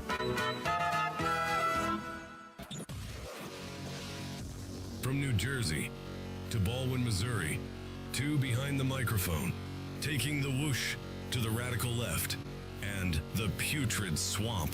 You're listening to the Vic Porcelli Show. Here he is, Vic Porcelli.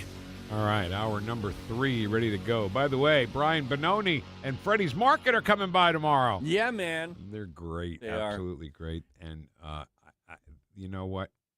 Hold on. By the way, Freddie's Market. It's a new. I go home that way now because it's on the corner. It's a small, really intimate type of grocery store, and they have some great products there. Small family business. Yes. Not a big box thing. But they have tons of stuff. I get my Tons of coffee stuff. there now, and all the meats they have are just amazing. So. Wow. I know you're very particular about your coffee biology experiment, Exactly. your Doofenshmirtz Yes. incorporated coffee that you make. That's right. Okay. Right. Okay. Christ and being Christian, you're the enemy now in America, right? You're the idiots, right? So we don't think that's true, of course. And there's a great book out there called The Christ Cure, 10 Biblical Ways to Heal from Trauma, Tragedy, and PTSD. The author is Dr. Tim Murphy. Doctor, thanks for being with us. Dr. Murphy? Dr. Tim Murphy? Hello, doctor. Are you there? I think he's typing. Yeah. Let me see if I can get him here. All right. We know he's there because he's typing, but he just doesn't have our. Oh, we gave him the big eloquent thing, and now we just got to say, okay, Dr. Murphy, what do you want to talk about? Talk about the book, Trauma, Tragedy, and PTSD, and we'll have him here in a second. I keep meaning to get that notebook,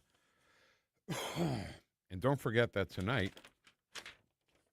School boards, I never paid attention to school board elections before I worked at this radio station. And then as soon as I did work at this radio station and start to pay attention to things like school board elections, I realized how important they are when parents at school board meetings were being thrown in jail for being terrorists. And, our great friend Jane Pushkar and Lauren Greenwood, David Jarosky, all involved in that. So go to that tonight. And find out about it because we need these people to win. It's at the Ken, this is so small I can't even read it with the glasses. Can you read that bottom line there and tell me where that thing is tonight? Yeah. Bottom line. Doors open at 4:30 p.m., 5 to 7 p.m. The meetings are from 5 to 7. Middendorf Credle Branch Library, Room C, 2750 Highway K, O'Fallon, Missouri, 63368. So go and make your voice heard, okay? All right, The Christ Cure, 10 Biblical Ways to Heal from Trauma, Tragedy, and PTSD, written by Dr. Tim Murphy. Doctor, thanks for being with us. Thank you. It's a real pleasure to be with you. So what is it with the war against Christianity in this country? Why do people hate Christians? Yeah, something that has gone on for centuries. I think the only ones that have been oppressed longer than Christians are people who are Jewish. It is, I think, in our country, the issues of the Christianity makes a stand. It says there are things that are right and wrong. Some people don't like to hear that, and there are those who don't like the idea of accountability. And certainly our nation has grown to be more agnostic, although most people are still people of faith and they attend church, et cetera. But those who, I don't know, sometimes people are like to feel they're victims all the time or want to blame someone, so they'll blame an institution, and the church is a big target of that. But I think most people don't understand the role that faith and religion has played in the formation of our country and our history, too. So. And I think that, Christians, Catholics, their whole thing is about being together, right? Offer the sign of peace to the person sitting next to you. And that seems like a more inclusive thing than an exclusive thing, don't you think? Absolutely. It is one that reaches out. I think a lot of people misunderstand. They say, well, Jesus said, forgive people. It doesn't mean everything goes. Because even when Jesus told the woman, okay, if anyone without sin cast the first stone, he didn't say, okay, what you're doing. He said, go and sin no more. And a lot of times we don't like to hear that message. Yes, God forgives. We all mess up, forgives, but we're supposed to keep trying to do better. That's the whole message of the Bible and religion. Try to do better. Keep working at it. Don't give in. And it isn't a matter of being hedonistic. Yeah, we're all going to mess up again, but you keep trying. And that's an important message. We're learning so much about how some holistic might be the right word to do it, instead of real, drugs and stuff. So let's take as an example schizophrenia, right? the greatest cost of the illness is actually not treatment, it's neglect. And that is something that's easy and that can maybe, I don't want to say cure, but help schizophrenics. Well, it's amazing what you're pointing out there. A study that, or an organization I work with, both Schizophrenia and Psychosis Action Alliance. A lot of big words there, but it's important. Schizophrenia affects 1.2% of the population. In the United States, it's about 3.7 million people. What's so important here is to understand that it's not something that we're not all touched by. And in fact, the annual cost of the United States is $366 billion. Yeah, you heard that right, $366 billion. And because of that, it's question is, well, why would it be so much? And a big part of that is, well, because we're not treating it. So what happens is, back in the 1960s, there was a decision made, close down those giant institutions that had several thousand people in them. And the last bill that President Kennedy signed before he died was to go to community mental health systems. Great. But what they also did is said, let's make it that no psychiatric hospital could have more than 16 beds. 16. And back in the 1950s, when we had 500,000 hospital beds, now we have about 30-some thousand. It's not enough. So what happens is people who have a great need for inpatient care, they can't get it. And then the government also put a cap of 190 days lifetime stay. They don't put that cap on cancer or heart disease or anything else. It's on psychiatric illnesses. But schizophrenia is a brain disease, and it needs early identification, which oftentimes not done, and ongoing care. But what happens is without that care, a huge percentage of those who are homeless or have psychosis and schizophrenia untreated. A big percentage of those in our prisons and jails are people with psychosis and schizophrenia. Most of the time goes untreated. And that also involves the criminal justice system, the courts, the police. And some of the biggest expenses are the out-of-pocket costs of parents who are ghosting this whole process, who I hear every day stories of some family who has spent their life savings. They took their retirement funds to help pay for their son or daughter or brother or sister somewhere to get ongoing care, and they couldn't get it. And so what happens is the family has to support them. The average cost per person in this country is about $119,000 a year. That includes all their health care, their housing, their criminal justice, medical, disability pay, all those things that we all pay into one way or another. So it's pretty massive, and it's something that we need to address better. I'm no genius, far from it. I don't know anything about anything, but I had an aunt. She was my mother's sister, and she had Alzheimer's, early stages. I didn't get to see her much because she lives in New Jersey and I live in St. Louis. And I went to go visit her, and I said, I'm Ernestine's son. And she goes, oh, Ernestine's son. Like she said it, but nothing, you can tell nothing was sinking in. So there was a book, we're Italian, there was a book on her shelf called La Cucina Italiano, which means my Italian kitchen. And I said, what does this say? And she goes, oh, my Italian kitchen. Tell me in English, what does this say? And she goes, my Italian kitchen. I said, Ti voglio bene. What's that say? She said, I love you. So, maybe just somebody coming in there once a week or so to speak Italian with her is not going to cure Alzheimer's, but you know what? It'll make her feel like a human instead of an animal. What a beautiful story. It's interesting that people can remember early things in their lives, so her initial language, but other conversations not. There was a wonderful film made about Tony Bennett, who had Alzheimer's in his final months of life. He did a show. I forget who the singer was he did it with, but he could barely understand what was going on. But as soon as he walked on stage and the music started, he sang every song perfectly. He even introduced the singer he was with. But as soon as he walked off stage, lapsed back and things. But that's what brain diseases do. And as sad and tragic as Alzheimer's, we do recognize that's a brain disease, and we will show compassion and help. And there's lots of centers built and hospitals built to help for those with memory care. But schizophrenia and psychosis is also a brain disease, and those folks we treat as criminals. And sadly, those without treatment are much higher risk for violence and mass criminals. Oftentimes starting out small, but they end up in prison. They end up as victims, and they're put in solitary confinement to get worse. And there are some high-profile cases of people who weren't in treatment. Remember the case of the man who was on the train in Charlotte, North Carolina, stood up and stabbed the Ukrainian woman. Why wasn't he in a hospital? Why wasn't he in treatment? Because the judge says, well, you say you're going to get better, go and get your treatment, go on. And he had no capability of monitoring himself. Or the sad case of the Reiner family in California, their son, diagnosed with schizophrenia, started a new medication. And as sometimes happens when someone changes a medication, lost control, stabbed his parents. There's stories like that happen all the time. The difference is those who get care and those who do not get care. And unfortunately, in the world of politics and policy, sometimes people just say, well, let's move on and deal with somebody else. And that's sad.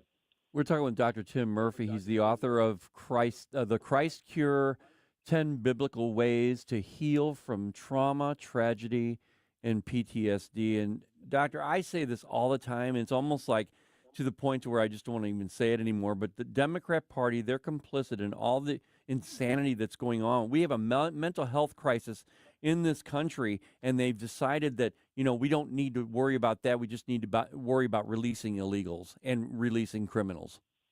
Mm-hmm. So you bring up a great point, that what has happened, a more liberal stance in dealing with people with severe mental illness. I mean, the Republicans have some fault too in this, but the Democrat approach has been, well, we don't want to have anybody treated against their will. We always want them to have a say-so in that, which, okay, I get that, because you don't want to go back to days where people just didn't like Uncle Joe and they put him into the hospital forever. But there are some people that doesn't work for. The part of the condition is called anosognosia, and that means you're not aware, you're sick. In fact, you're not even aware you're not aware. Now, that condition also exists with Alzheimer's. With schizophrenia, that's why many times people say, I'm fine now, I don't need my medication, or I'm not going to come see that doctor because he works for the CIA and he's going to put something in my brain. And sometimes a judge needs to say, look, you are going to be court-ordered to stay in treatment and stay on medication. But battles I fought when I was in Congress was against people who say, no, we should never force anyone into treatment. And I say, this isn't forcing them. We're not tying them down and straitjacketing them and pouring medication down their throat. We're saying you have to stay on this, and we'll give you housing. But an approach they used in California, which was an unmitigated disaster, they put $24 billion into a program for 5 years to reduce homelessness in California.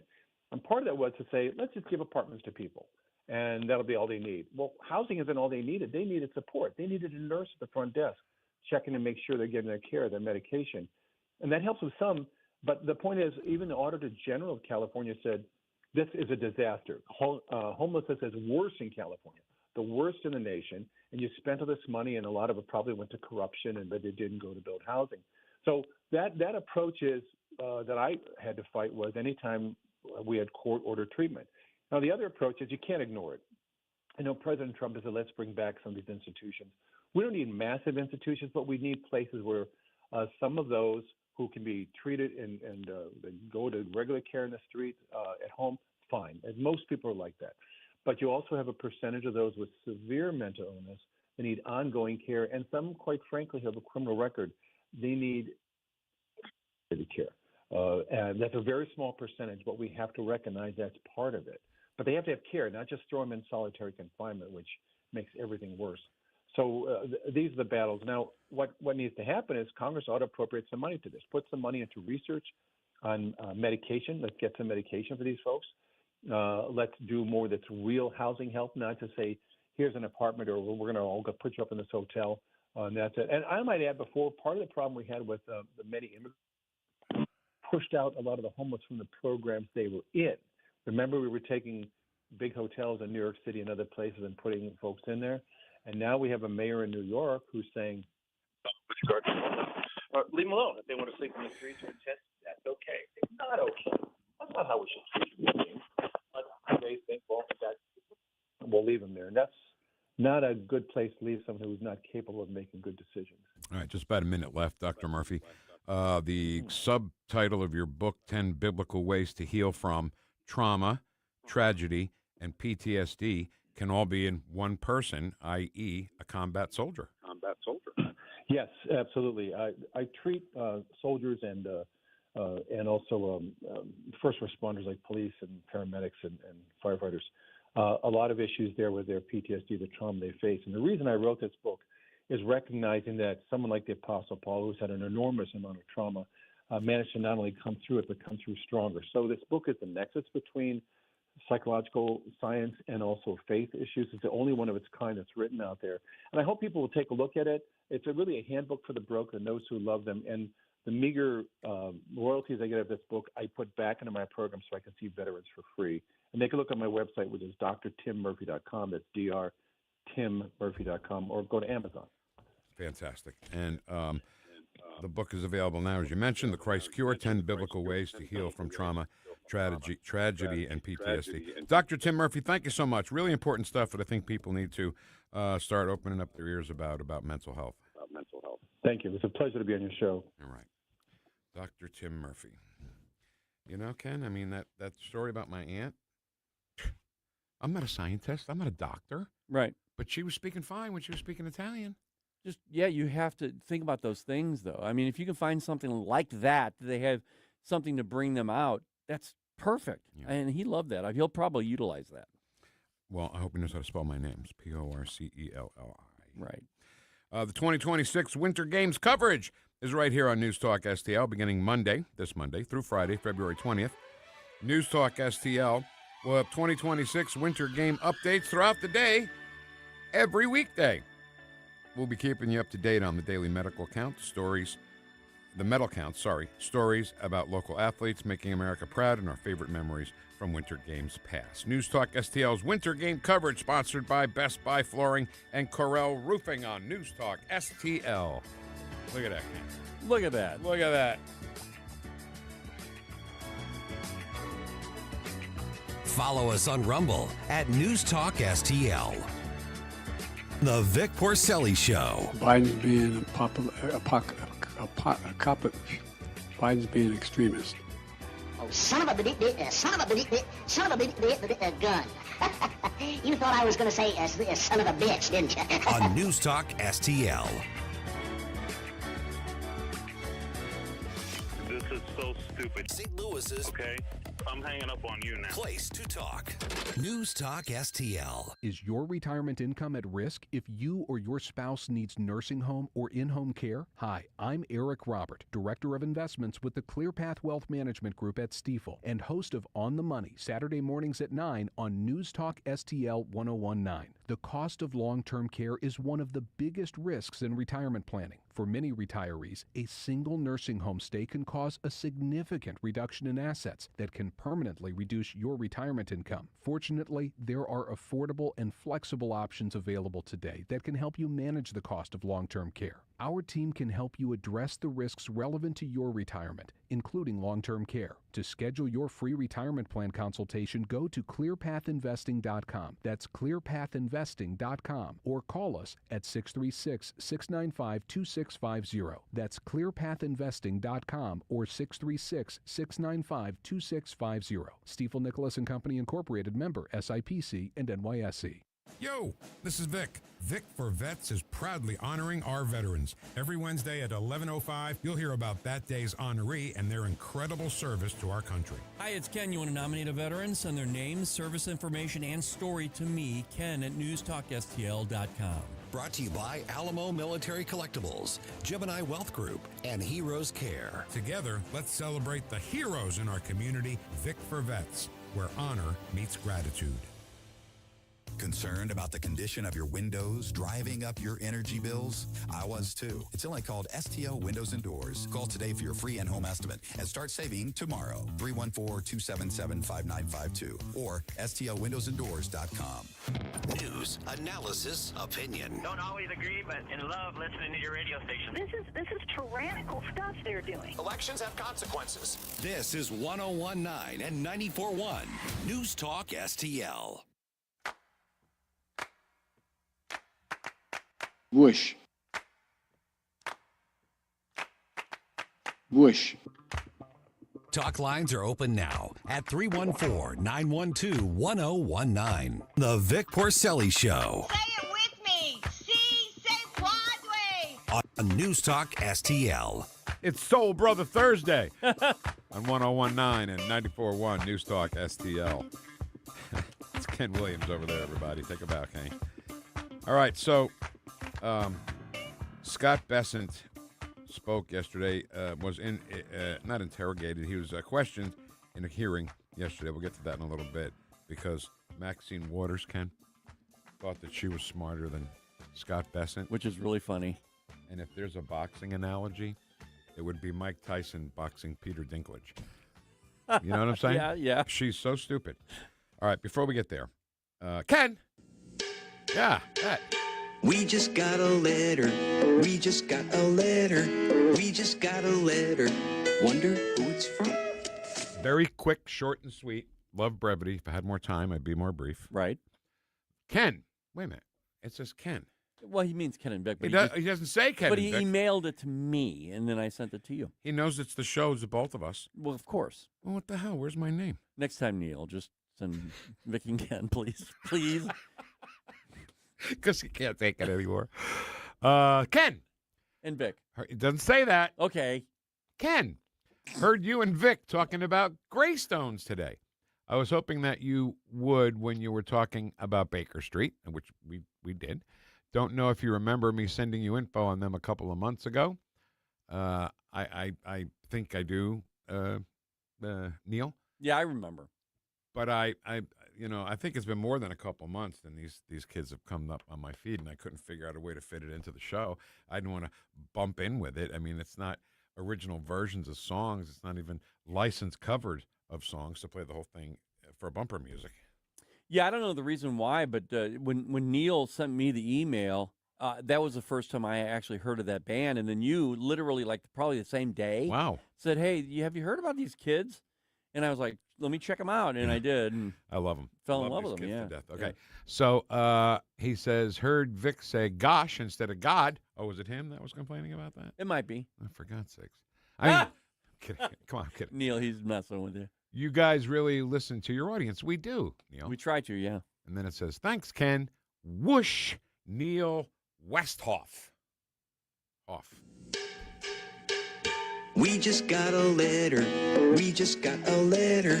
We just got a letter. Wonder who it's from. Okay, Ken. And I owe him a whoosh. Whoosh. There you go. Whoosh, my brother. I love when people say whoosh to me out in public. I know. Oh, my God. Because people have no idea. Some people that are around the conversation I'm having with somebody has no idea. And then the person will say, "Well, whoosh, my brother." And I'll say, "Yeah, whoosh, my brother." And then the lady's like, "Are you two okay?" It's like another language. It is. It's only one word. It's only a one-word language. Whoosh. So that's where I'm at right now. I'm looking at, we talked earlier this week about getting a bumper sticker for the Vic Heads. Yeah. Okay.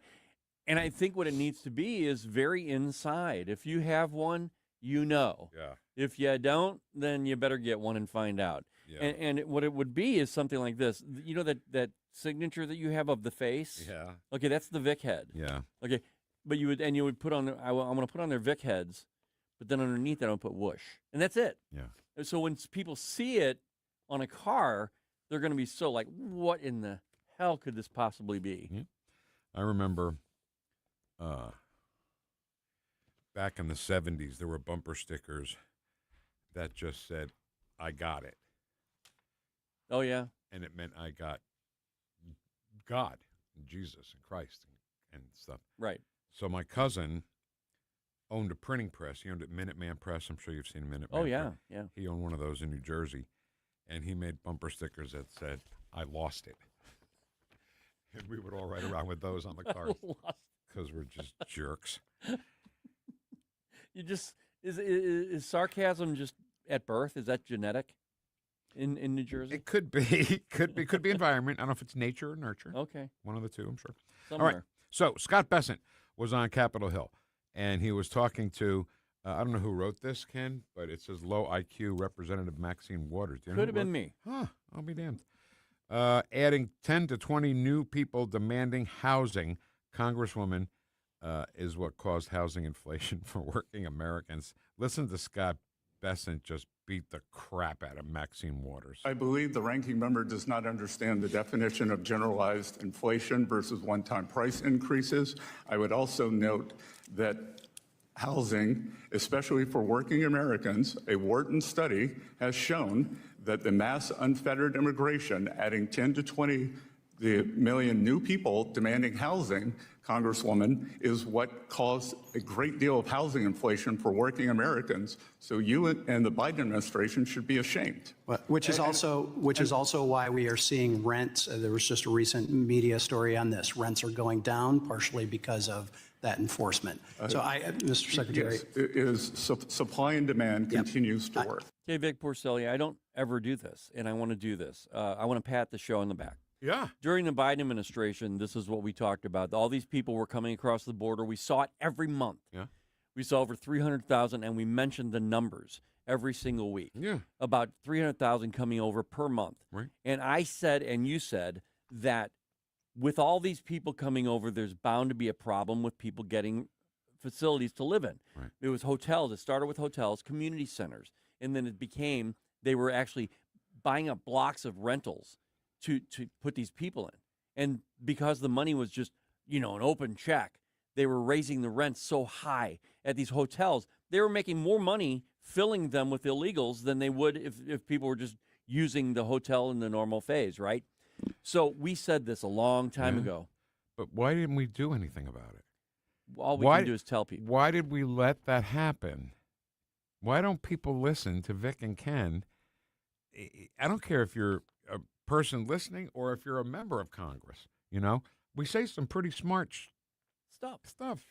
And when we mentioned that, the problem is right now, President Trump's trying to bring this stuff back down. This isn't just about rent and housing prices, but it's about everything. Yeah. When things can go up pretty easily, it doesn't take a whole bunch of mechanisms to go in place to happen to where things go up, but it takes a lot to bring them back down. So there is a decorum, right? In a situation like a committee hearing, right? Isn't there a decorum, a way you should behave, and whether you're testifying or whether you're one of the Congress people up on the thing? So Maxine Waters, I guess it's okay for her just to tell the U.S. Treasury Secretary to shut up. 10 and 20 million immigrants. Can you took shut up the up? housing stock of working Americans, and can you maintain some level of dignity? Gentleman's time has expired. So she couldn't take what he was saying any longer. And then even one of the people, if you listen, one of the other Congress people said, whoa. Right, exactly. How out of line this was. Exactly. And then finally, Scott Bessent, the Treasury Secretary, he got wind of it while he's talking. He said, you need some form of decorum here. Right, right. So Scott Bessent was talking about all that stuff, right? Housing inflation also. And it was so far over her head. Yeah. She had no idea. You know how I know that? Because she didn't say anything. If she knew a little bit, like, Vladimir Putin invaded Korea, that kind of knowledge. Right. Korea. But she didn't. She didn't say anything. She didn't say, I'm a black woman, so I get to talk now, and you don't. That is so right, because he mentioned a couple of different policies. Yeah. He mentioned a couple of different financial angles. Yeah. She could have said, well, in response to that. Right. But right, she Ken. didn't. What did she say, Vic? 10 and 20 million immigrants. Can you took shut up the up? housing stock of working Americans, and can you maintain some level of dignity? Gentleman's time has expired. Okay, yeah, I forgot about that. The gentlelady's time has expired, and she wouldn't accept that, so she kept talking. Right. And we tell him shut up. Yeah, tell him to shut up. Tell him to stop talking. I can't answer him. Is that the subject of what's going on here? Can a black congresswoman tell the Treasury Secretary to shut up? Shut up. Shut up, man. Sorry, gentlelady's time has expired. Right? That's the comeback. They really didn't even know how to position that.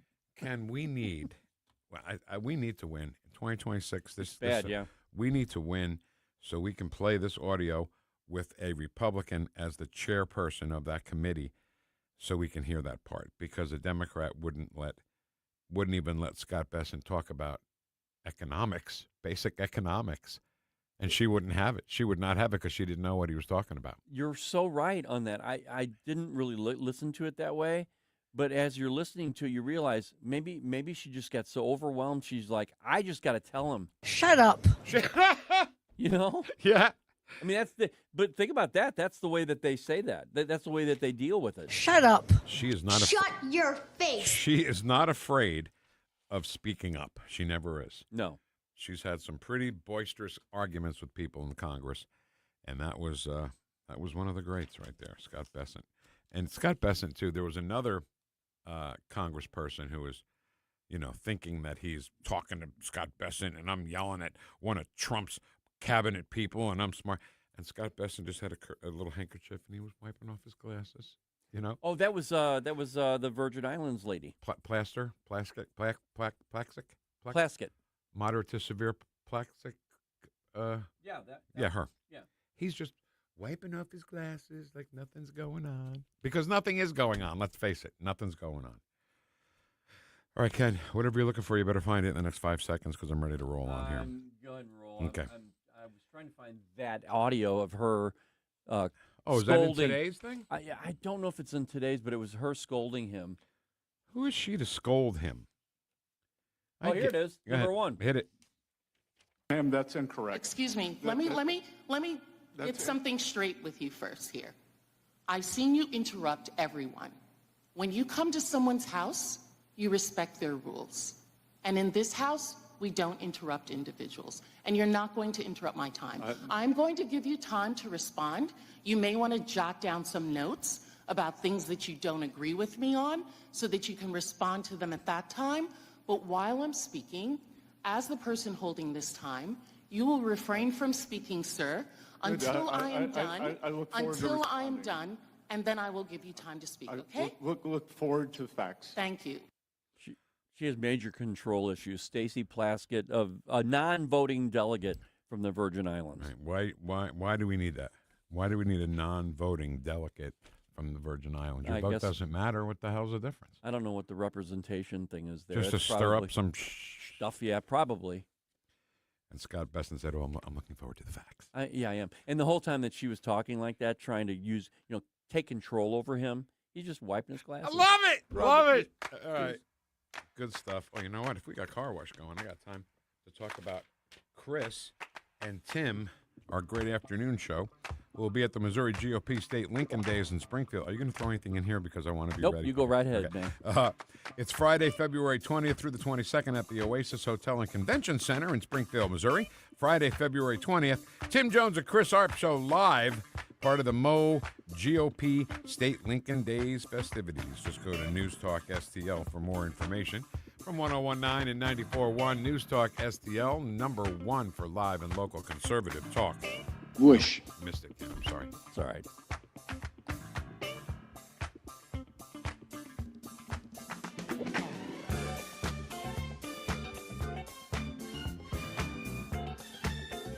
Stream the Vic Porcelli Show at NewstalkSTL. The Vic Porcelli Show. Let's talk about the fact that President Trump incited an erection. Made in St. Louis for St. Louis. It's NewstalkSTL. Columbo and Company. Join us every day for conversations with a wide variety of guests as we keep you informed and up to speed on all the important news and headlines you need to know. Live and local weekdays at 2 on NewstalkSTL. Newstalk STL is proud to have Doug Voss of Safe Money Radio as part of our lineup each week. Doug has been a staple on the St. Louis radio airways for many years as one of the leading financial experts in the area. You can now hear Doug and Safe Money Radio every weekend on Newstalk STL. But in case you miss anything, you can check it all out at DougVossSafeMoneyRadio.com. What else do our listeners need to know, Doug? Simply put, I focus on helping pre-retirees and retirees build, preserve, and protect retirement assets, and I've been helping my clients solve their insurance and financial needs for the past 33 years. I also strive to educate my clients on how to prepare for retirement, minimize the impact of market volatility on their assets, and deal with the challenges of increased longevity. Call me today at 844-676-SAFE. That's 844-676-7233. Doug Voss is a registered representative. Securities offered through DHL Securities, LLLP. Member FINRA and SIPC. This is Larry Connors, and my favorite sandwich at Capriati's is a Philly cheesesteak with peppers. Sweet peppers, but sometimes hot peppers. I love Capriati's, and so will you. Open 9 to 9 daily on Manchester at McKnight in Rock Hill. Hey, it's Susie Moore. If new flooring makes you think hassle, think again, because Michael's Flooring is changing the game. For over 30 years, Michael's has been locally owned and trusted for quality, variety, and amazing service. Whether it's carpet, hardwood, laminate, luxury vinyl, or ceramic tile, their expert team makes installing new floors exciting, not stressful. That's why customers keep coming back. Visit Michael's Flooring at St. Peter's, Starting Prairie, Creve Coeur, or online at igotfloored.com. That's igotfloored.com.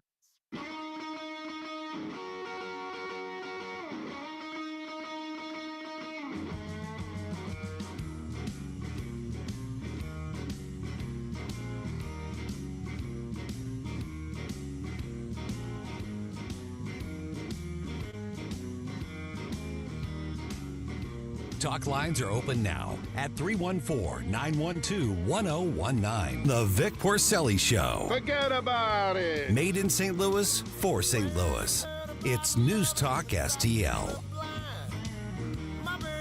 Because the sun don't shine, sweet little thing. Stevie Ray Vaughan, Double Trouble, everybody. That's how you'd hear them introduced in a small blues club, right? Yeah. Ladies and gentlemen, Stevie Ray Vaughan, Double Trouble. Let's hear it. And then they walk away. And then if I snap the beatniks. Okay, so listen, this afternoon into this evening, very important meeting. And the main reason why these conservative school board candidates in St. Charles County are running and why they need to win. They're our great friend Jane Pushkar, Lauren Greenwood, David Jarosky, Mark Pratt, and Josh Wilcutt. Go out today to the Middendorf. Yeah. Sorry, I'm so sorry. That's all right. Middendorf branch. Sorry, Ken. I'll get my contacts back next week, I think. Yeah, the Middendorf Credell Branch Library, Room C, 2750 Highway K, O'Fallon, Missouri, Perfect. 63368. Today, right? Today. Okay, thank you very much. Thanks, Kenny. Mm-hmm. All right, let's do chat box and get the hell out of here. Make some room for the award-winning show. The award-winning Jamie Allman 3 Martini Lunch, Common Sense Radio. Okay, that's enough with the nicknames, okay? That's all we need. Gotta. 3 Martini Lunch, Common Sense. GATA. Good afternoon this afternoon. Oh, my God. That too, I guess. All right. Coyote is first. Good morning, fellow Vic Heads. And then he says, coffee helps, Ken. What's your problem? What was your problem? This morning, I think I needed to do like voice exercise or mouth exercises. You know how they do that sometimes? I should have done that because I was really messed up. Good morning, Uncle Vic. My nephew, Nicky. Hey, Nicky, what's going on, buddy? Nick Porcelli. How you doing? Good. How you doing? How you doing? Oh, you got to do That's that. Hey, how you doing? He would say that just like that. Would he? Yeah, he would. Good morning, Vic baby, and Ken darling, and all you Vic heads. If you know, Over here, dear. Only Ken and I got the superlatives. All right, Vic baby, Ken darling, and, I like that. And all you Vic heads, all the rest of you Vic heads. Allison, how are you, baby? We love you. Good morning, Vic, Ken, Karen, and all Vic heads. Bumper sticker coming soon. Yeah. What, you guys onto something here? What's going on? I'm working on it. Oh, Ken doing stuff behind my back. That's great. Yay, Allison, bumper stickers. Yay, woo. Send it for said that. Morning, Patriots. Shen Yun Woo. Shen Yun Woo. Shen Yun. Karen is one of my favorites, ours too. The Republicans and the RNC need to do better on their messaging. That's part of it, but they're kind of limited when you have the whole of the media, the mainstream media, in the pocket of the left. It's kind of hard. There's other things they need to do. Wait a minute. If it was easy, everybody would do it. It's the hard that makes it great. That sounds like a Geico commercial. It's actually Tom Hanks in A League of Their Own. Oh, okay. When Dottie's going to drive off. Oh, yeah. And leave. Because it just got too hard. If it was easy, everyone would do it. It's the hard that makes it great. And gets back on the bus. This has been an issue for decades, and they keep making the same mistakes. And I'm so sick of it. Just get a pair of balls and bring them to the State House with you. As President Lincoln said. Right. Better late than never. Hi, y'all. Hi, Ed. Pledge allegiance to the flag. United States of America. No fair Alexa. No peace. No fair tariffs. No peace. President, he helps everyone, even libturd MSM members. DJGCT. That's Donald John Grover Cleveland Trump. And he's referring to a phone call he made to Savannah Guthrie about her mother. Yeah. That was pretty nice. I liked it. Yeah, I'm glad. Did you watch the interview yesterday with Lama? With Llama? Sorry, what's his name? Yamas? Bad llama. Bad Llama. Bad llama. I think it's Bad Llama. That's we got to use that for him. Anytime. So it would have to be something like... Bad llama. Yes! Oh, my God, yes. Good morning, all you beautiful MAGA, ultra-patriotic... It's Tom Llamas. It's llamas. Bad llama. When you go to the zoo, you don't look at the llamas, do you? You look at the... You don't. You look at the llamas. You know what? That is such a great point. And it's spelled the same way. Okay, your name is Llama, and then you say to your dad, "Hey, Dad, can we rename it? Can we just say something different?" Well, we could say Llamas. I can't. Bad llama. Bad llama.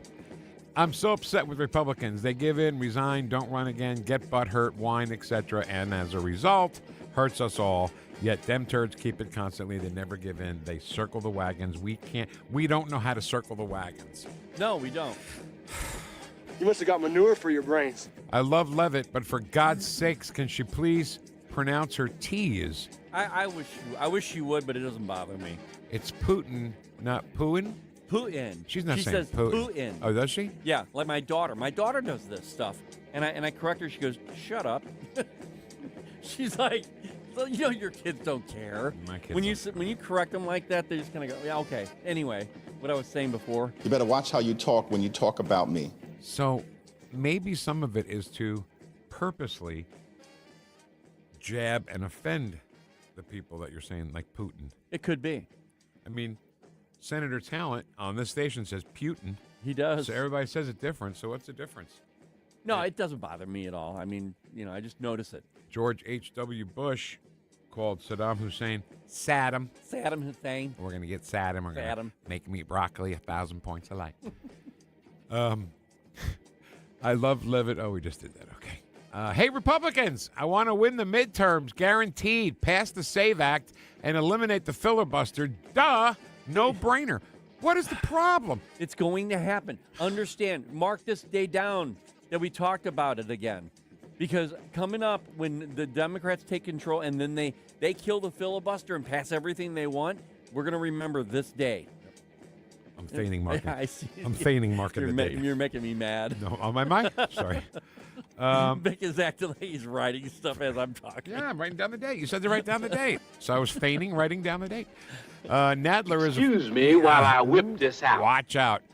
Trump is the great disruptor, not the great divider. That's somebody named PMS. No, that explains everything. 3105. Correct! Nadler is a fool. No masked person attacked an American citizen that wasn't first threatening them. Twisting words again to get the sheeple to act out, and the Nads claims innocence himself. The Nads. The Nads. Jerry Nads. That's Jerry his, Go Nadler. That's his name on the basketball court when he's playing Nads. Hey, Go Nadler. You had to take it one step further, didn't you? How dare you? One step further. The Republicans don't get it. Foot, shoot it, then cry out. Damn fools, we need a new party. Why aren't there more outraged by all this nonsense like Nate and us? Because of complacency. Lord help us. Yeah, somebody should take today's stream of our show from Rumble or Facebook or Twitter and play it on a big screen in the Capitol. Yeah. So Plaskett knows how to behave when she's got a person in front of her. So Jerry Nadler doesn't tell people to shoot ICE officers. Yeah, that's like you said. That's more than dog whistling. Nadler's a real life penguin from Gotham. Go Nate, go Nate. The SAVE Act is the only thing to have fair elections going forward. Idiots will be installed until we have fair elections. Nate is on fire today. Yeah, Put on the sprinkler systems because Nate is on fire. Say it with me. All right, hold on. We can't just play that and not explain it. I know. So we had, for a long time, David Sylvester, one of our favorite guys, calls Hillary Hildebeest. Right. And Hildebeest sounds like this.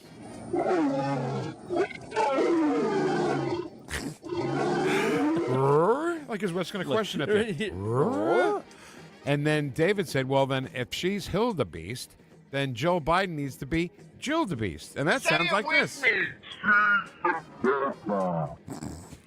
Because the way I did it, I didn't want to do it all that way because she starts off so sweet and kind. Remember? She's all sweet Jill, Dr. Jill. And then she became this evil beast. Jildebeest. She's Say it with me. Okay. We were told that tariffs would replace the taxes that are taken from our pay. I guess time will tell. Deli Day, pastrami on rye with an egg cream, please. Look at Ed talking about egg creams. So the funny thing about egg creams, no egg, no cream. It's seltzer and water. I'm sorry, it's seltzer, water, milk, and chocolate syrup. And it's delicious. It's absolutely delicious. So I had this plan that Ken shot down because he hates me, of calling Crown Candy and have DoorDash bring us some egg cream so you could taste it, because you have to taste it. Okay, but I want to. But the only concern I have is that you had said there's seltzer in there, and I think it would go flat a little bit if they delivered it all the way here. If we just did it in the studio, it would be fresher. Oh, my God, stop yelling at me. Okay. So you need Fox's You Bet chocolate, seltzer, milk. Stir it up. Delicious egg cream. Okay? Okay. Baker Street is a great song to chase any negativity of the day away. It's soothing to me. It is, but it actually is a very sad autobiography of Jerry's life at the time. Jerry Rafferty's thing with that. The Greystones are real-life School of Rock kids. Take a risk. Yeah. It won't hurt. Easy peasy. Hit the like button. Okay, let's hit the like button. Hey, Vic Porcelli Show chatboxers. This is Ed Stoit. Just reminding you to hit the like button. Would it kill you? It is the union rules. International Brotherhood of Chatboxers, Local 1019 and 94.1. Thank you all so much for that. So saying that black voters are too stupid to know how to get an ID is racist. It's the soft bigotry of low expectations. That's why we said it that way. That was the satire. That's exactly it. Whoever said that nailed it. Yeah, it's Coyote. Coyote 6. That's exactly it. And I think it's disgusting that they even do it and get away with it. Yeah. But I believe now that when black population hears them say that, they're like, okay, we're done with you. When? I'm waiting for them. No. I think they're getting that way, one person at a time. But Right. I think it's happening. I really do. All right, let's do it, y'all. I have to show my ID every time I exit Sam's Club with alcohol. You know what? You're right. You got to get ID to go in, and you got to get ID to get out. No matter what your age is. Same thing if you buy cigarettes at Walgreens. If you're 18 or 100, you have to show your ID. Yeah. Your ID, not your papers. By the way, in Illinois, when you get or renew your driver's license or ID, they ask you if you want to register to vote. If you haven't already registered, kind of funny. It's in Illinois with Jabba the Hutt in charge. Yesterday, you mentioned Hoyt Axton. He also was a spokesperson for Busch Beer. Head for the mountains of Busch. Oh, wow, yeah. Beer. He also wrote Joy to the World for Three Dog Night. He wrote other songs I can't think of that are very good as well. We got a product the fellas gotta have. Good morning, everybody. Thank you. That's you. That's Ken. Thanks, Ken. Oh, yeah. Hi, Vic. Yeah, whatever. Christ heals. He helps those who want to help heal emotionally, spiritually, and physically. Kai Pilot. Good morning, evening for me. Deplorables. I just got a survey, and News Talk STL is #1 with St. Louisans in Algeria. Awesome. We're big in Algeria. I love it. How about that? In the past, those found innocent by reason of insanity were then sent to a factor care, not let back on the street. Let's get back to that. Facility for care, not factor care. Gotcha. Okay. And by the way, it's that app that they use in Algeria. It's our app. They just bring up the app. And, Yeah. Even in Algeria. Yeah. Your phone is your radio. Yep. The USO has turned 85. USO turned 85 yesterday. Yes, just a whoosh on the bumper sticker. I need 3. That was Cinderella. How you doing, Cinderella? Whoosh. Did Auntie Maxine realize she was dissing a gay man? You think she cares? Oh, no. He's white. Yeah, so it doesn't matter what his sexuality is. He's white. If he's MAGA in any way, shape, or form, it doesn't matter. The Jildebeest is hilarious. The Virgin, that's exactly what I had in mind, too. Okay, Jildebeest. Virgin Islands installed fool telling the secretary to not interrupt her is classic. Dem turds are the pros at cutting off people testifying. Well, they don't like the fact thing. They don't like the talking. The talking of facts. Right. It's like garlic for a vampire. Right. Vic is Shen, Ken is Yoon. Woo! I got to talk to Jim about that. Nate is right. What if we all stopped paying taxes, all of us? What would they do? Arrest the whole country? Consultants, polling, hearings, TV interviews, etc. Stop at Republicans, grow some balls, and get your job done. Exactly right, man. Facebook, quickly. Good morning, freedom fighting Vic Heads. Don't you love what Scott said to old big mouth bass ass Max yesterday? Good morning, Jared. How are you? Just love him. Love Scott Bessent. Good morning, Vic Head Patriots. Good Thursday morning, you magnificent bunch of Vic Heads. Rat is in the chat box again. Hey, Rat. Yo, Vic, he says. Thank you, man. Primary Ann Wagner, Jason says long overdue. This is taking forever. All the side, the left likes. Good morning, fam bam. Have a blessing, everybody. This banter that you're using right now should be put to music and made into a rap song. I like that idea. We have to do this with our hands, though. Yeah. You got to do that. Shut up. Oh, boy. Happy Thursday. Shut your face. Enjoying your broadcast down at the lake. Thank you, Robert. Appreciate that. And Paul says, oi, oi, oi, oi, oi, oi. Okay. Thanks. I want to be clear. Okay. Thank you for having the record player on at night. Listen to us this morning. Make sure you have the record player on at night. The great Jamie Allman. 3 Martini Lunch, Common Sense Radio. Anything else? What more do you need, Vic? Awards. The award winning. Okay. So that's him. Jamie's next. Need a whoosh. Whoosh. See you, everybody. Now, the Free Market Minute, brought to you by the Hammond Institute for Free Enterprise at Lindenwood University. Hey, it's Mike Ferguson from The Morning Show, and I'm here with Dr. Grant Black. And Grant, does having more economic freedom make a difference in people's lives, such as maybe helping reduce poverty? It definitely makes a difference. Economic freedom is critical for fostering well-being and prosperity. It enables people to make their own choices and pursue their own interest, like choosing careers, starting businesses, and innovating to make the world better. It thrives in environments that empower people, promote competition, and protect property rights, all while being supported by limited and healthy government. Economic freedom is a catalyst for generating higher incomes, greater wealth, more opportunities, better access to education, and improved health at all levels of society. It makes a difference. The John W. Hammond Institute for Free Enterprise at Lindenwood University fosters and examines market-oriented approaches to economic and social issues. To learn more, visit hammondinstitute.org. Need promotional products or apparel for your business? Look no further than Blue Sky Promotions. This woman-owned, locally operated company in Bridgeton specializes in anything and everything promotional. From branded apparel and uniforms to custom giveaways and marketing materials, Blue Sky Promotions has you covered. Whether you're looking to stand out at a trade show, build brand awareness, or reward your employees, Blue Sky Promotions has the solution.